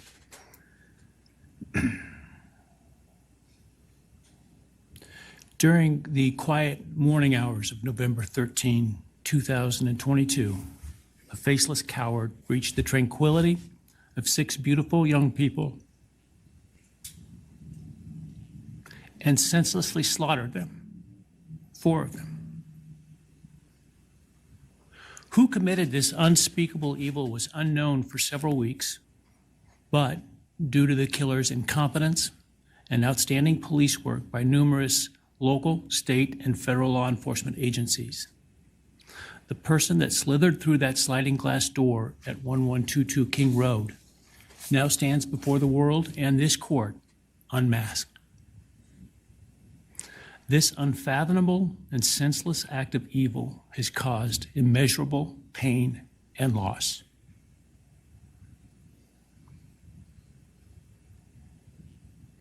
No parent should ever have to bury their child. This is the greatest tragedy that can be inflicted upon a person. Parents who took their children to college in a truck filled with moving boxes had to bring them home in hearses lined with coffins. The loss this killer inflicted was not just the death of these people's children, siblings, grandchildren, as we've heard today. It has ripped a hole in their soul, destroying a special part of their very essence. Any person who is a parent defines themselves foremost as such.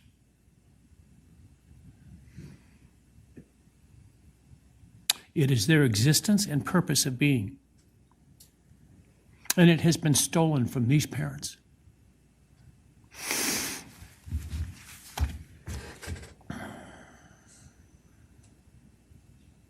None of us have experienced the loss these victims have in the unspeakable way that they have. And therefore, none of us can, nor should we, question the way in which they have handled their loss. Whether that be in private mourning, removed as far as possible from this media circus, or in front of a camera demanding retribution with the loudest megaphone. I've listened intently to the stories and pain that have been shared today, with great awe at the courage and resilience of the surviving family members of those wonderful children.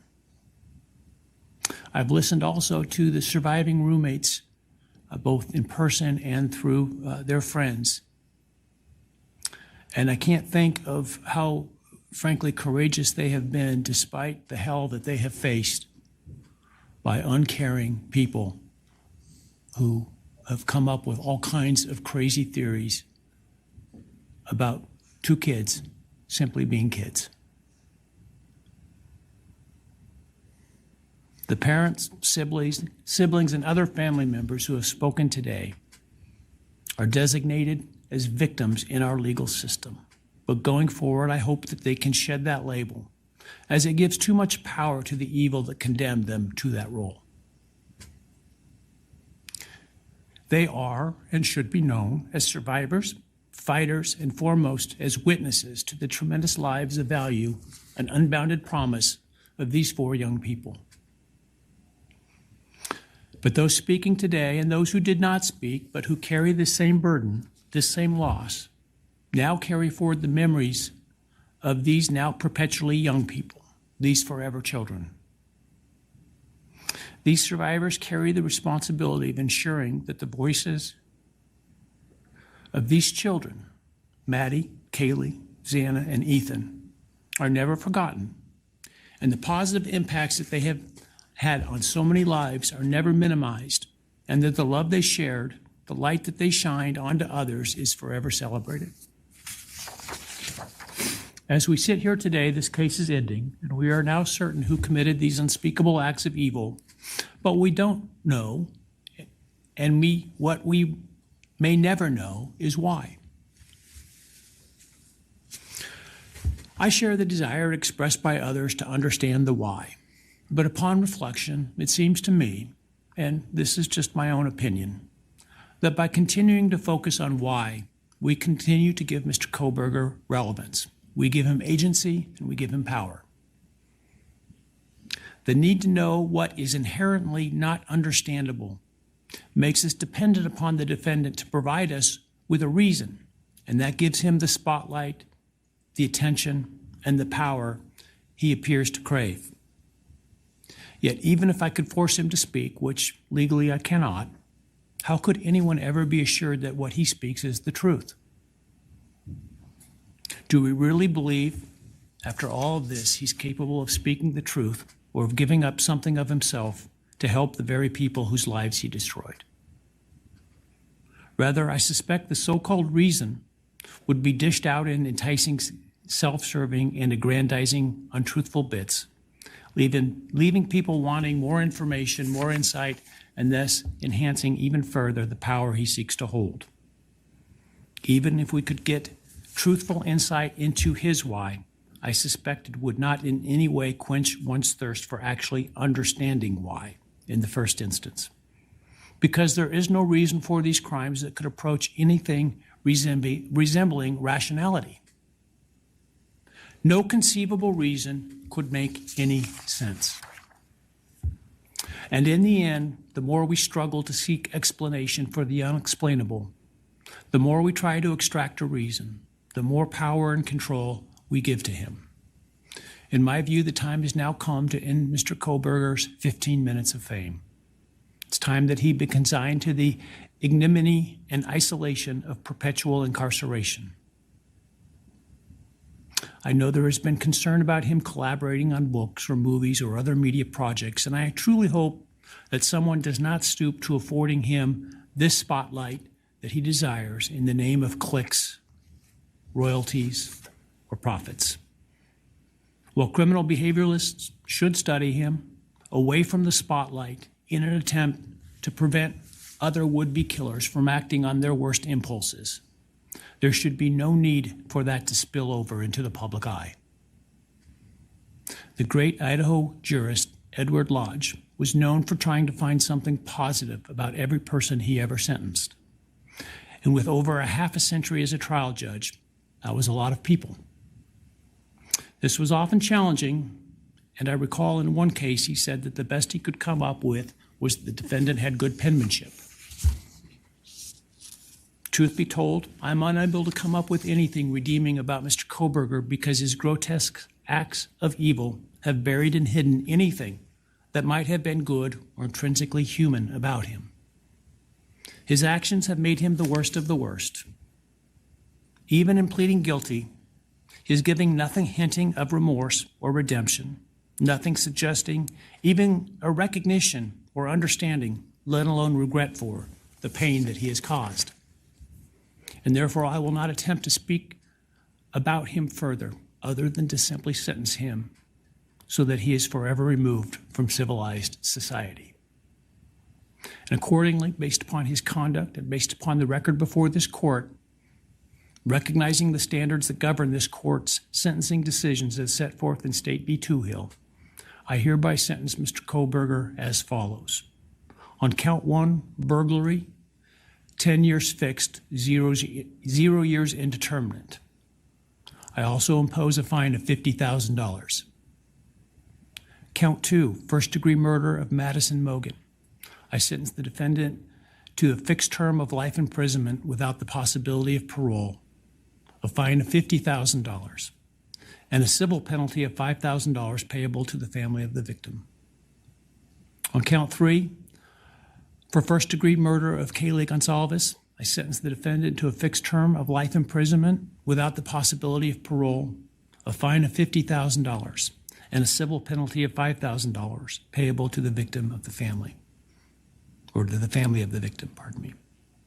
On count 4, for the first-degree murder of Ada County, I sentence the defendant to a fixed term of life imprisonment without the possibility of parole, a fine of $50,000, and a civil penalty of $5,000 payable to the family of the victim. On count 5, for the first-degree murder of Ethan Chapin, I sentence the defendant to a fixed term of life imprisonment without the possibility of parole, a fine of $50,000, and a civil penalty of $5,000 payable to the family of the victim. The sentences on counts 1, 2, 3, 4, and 5 shall run consecutively to one another. Restitution will be left open for 60 days. Defendant will be required to submit a DNA sample and a right thumbprint impression to the Department of Corrections and comply with the DNA Database Act.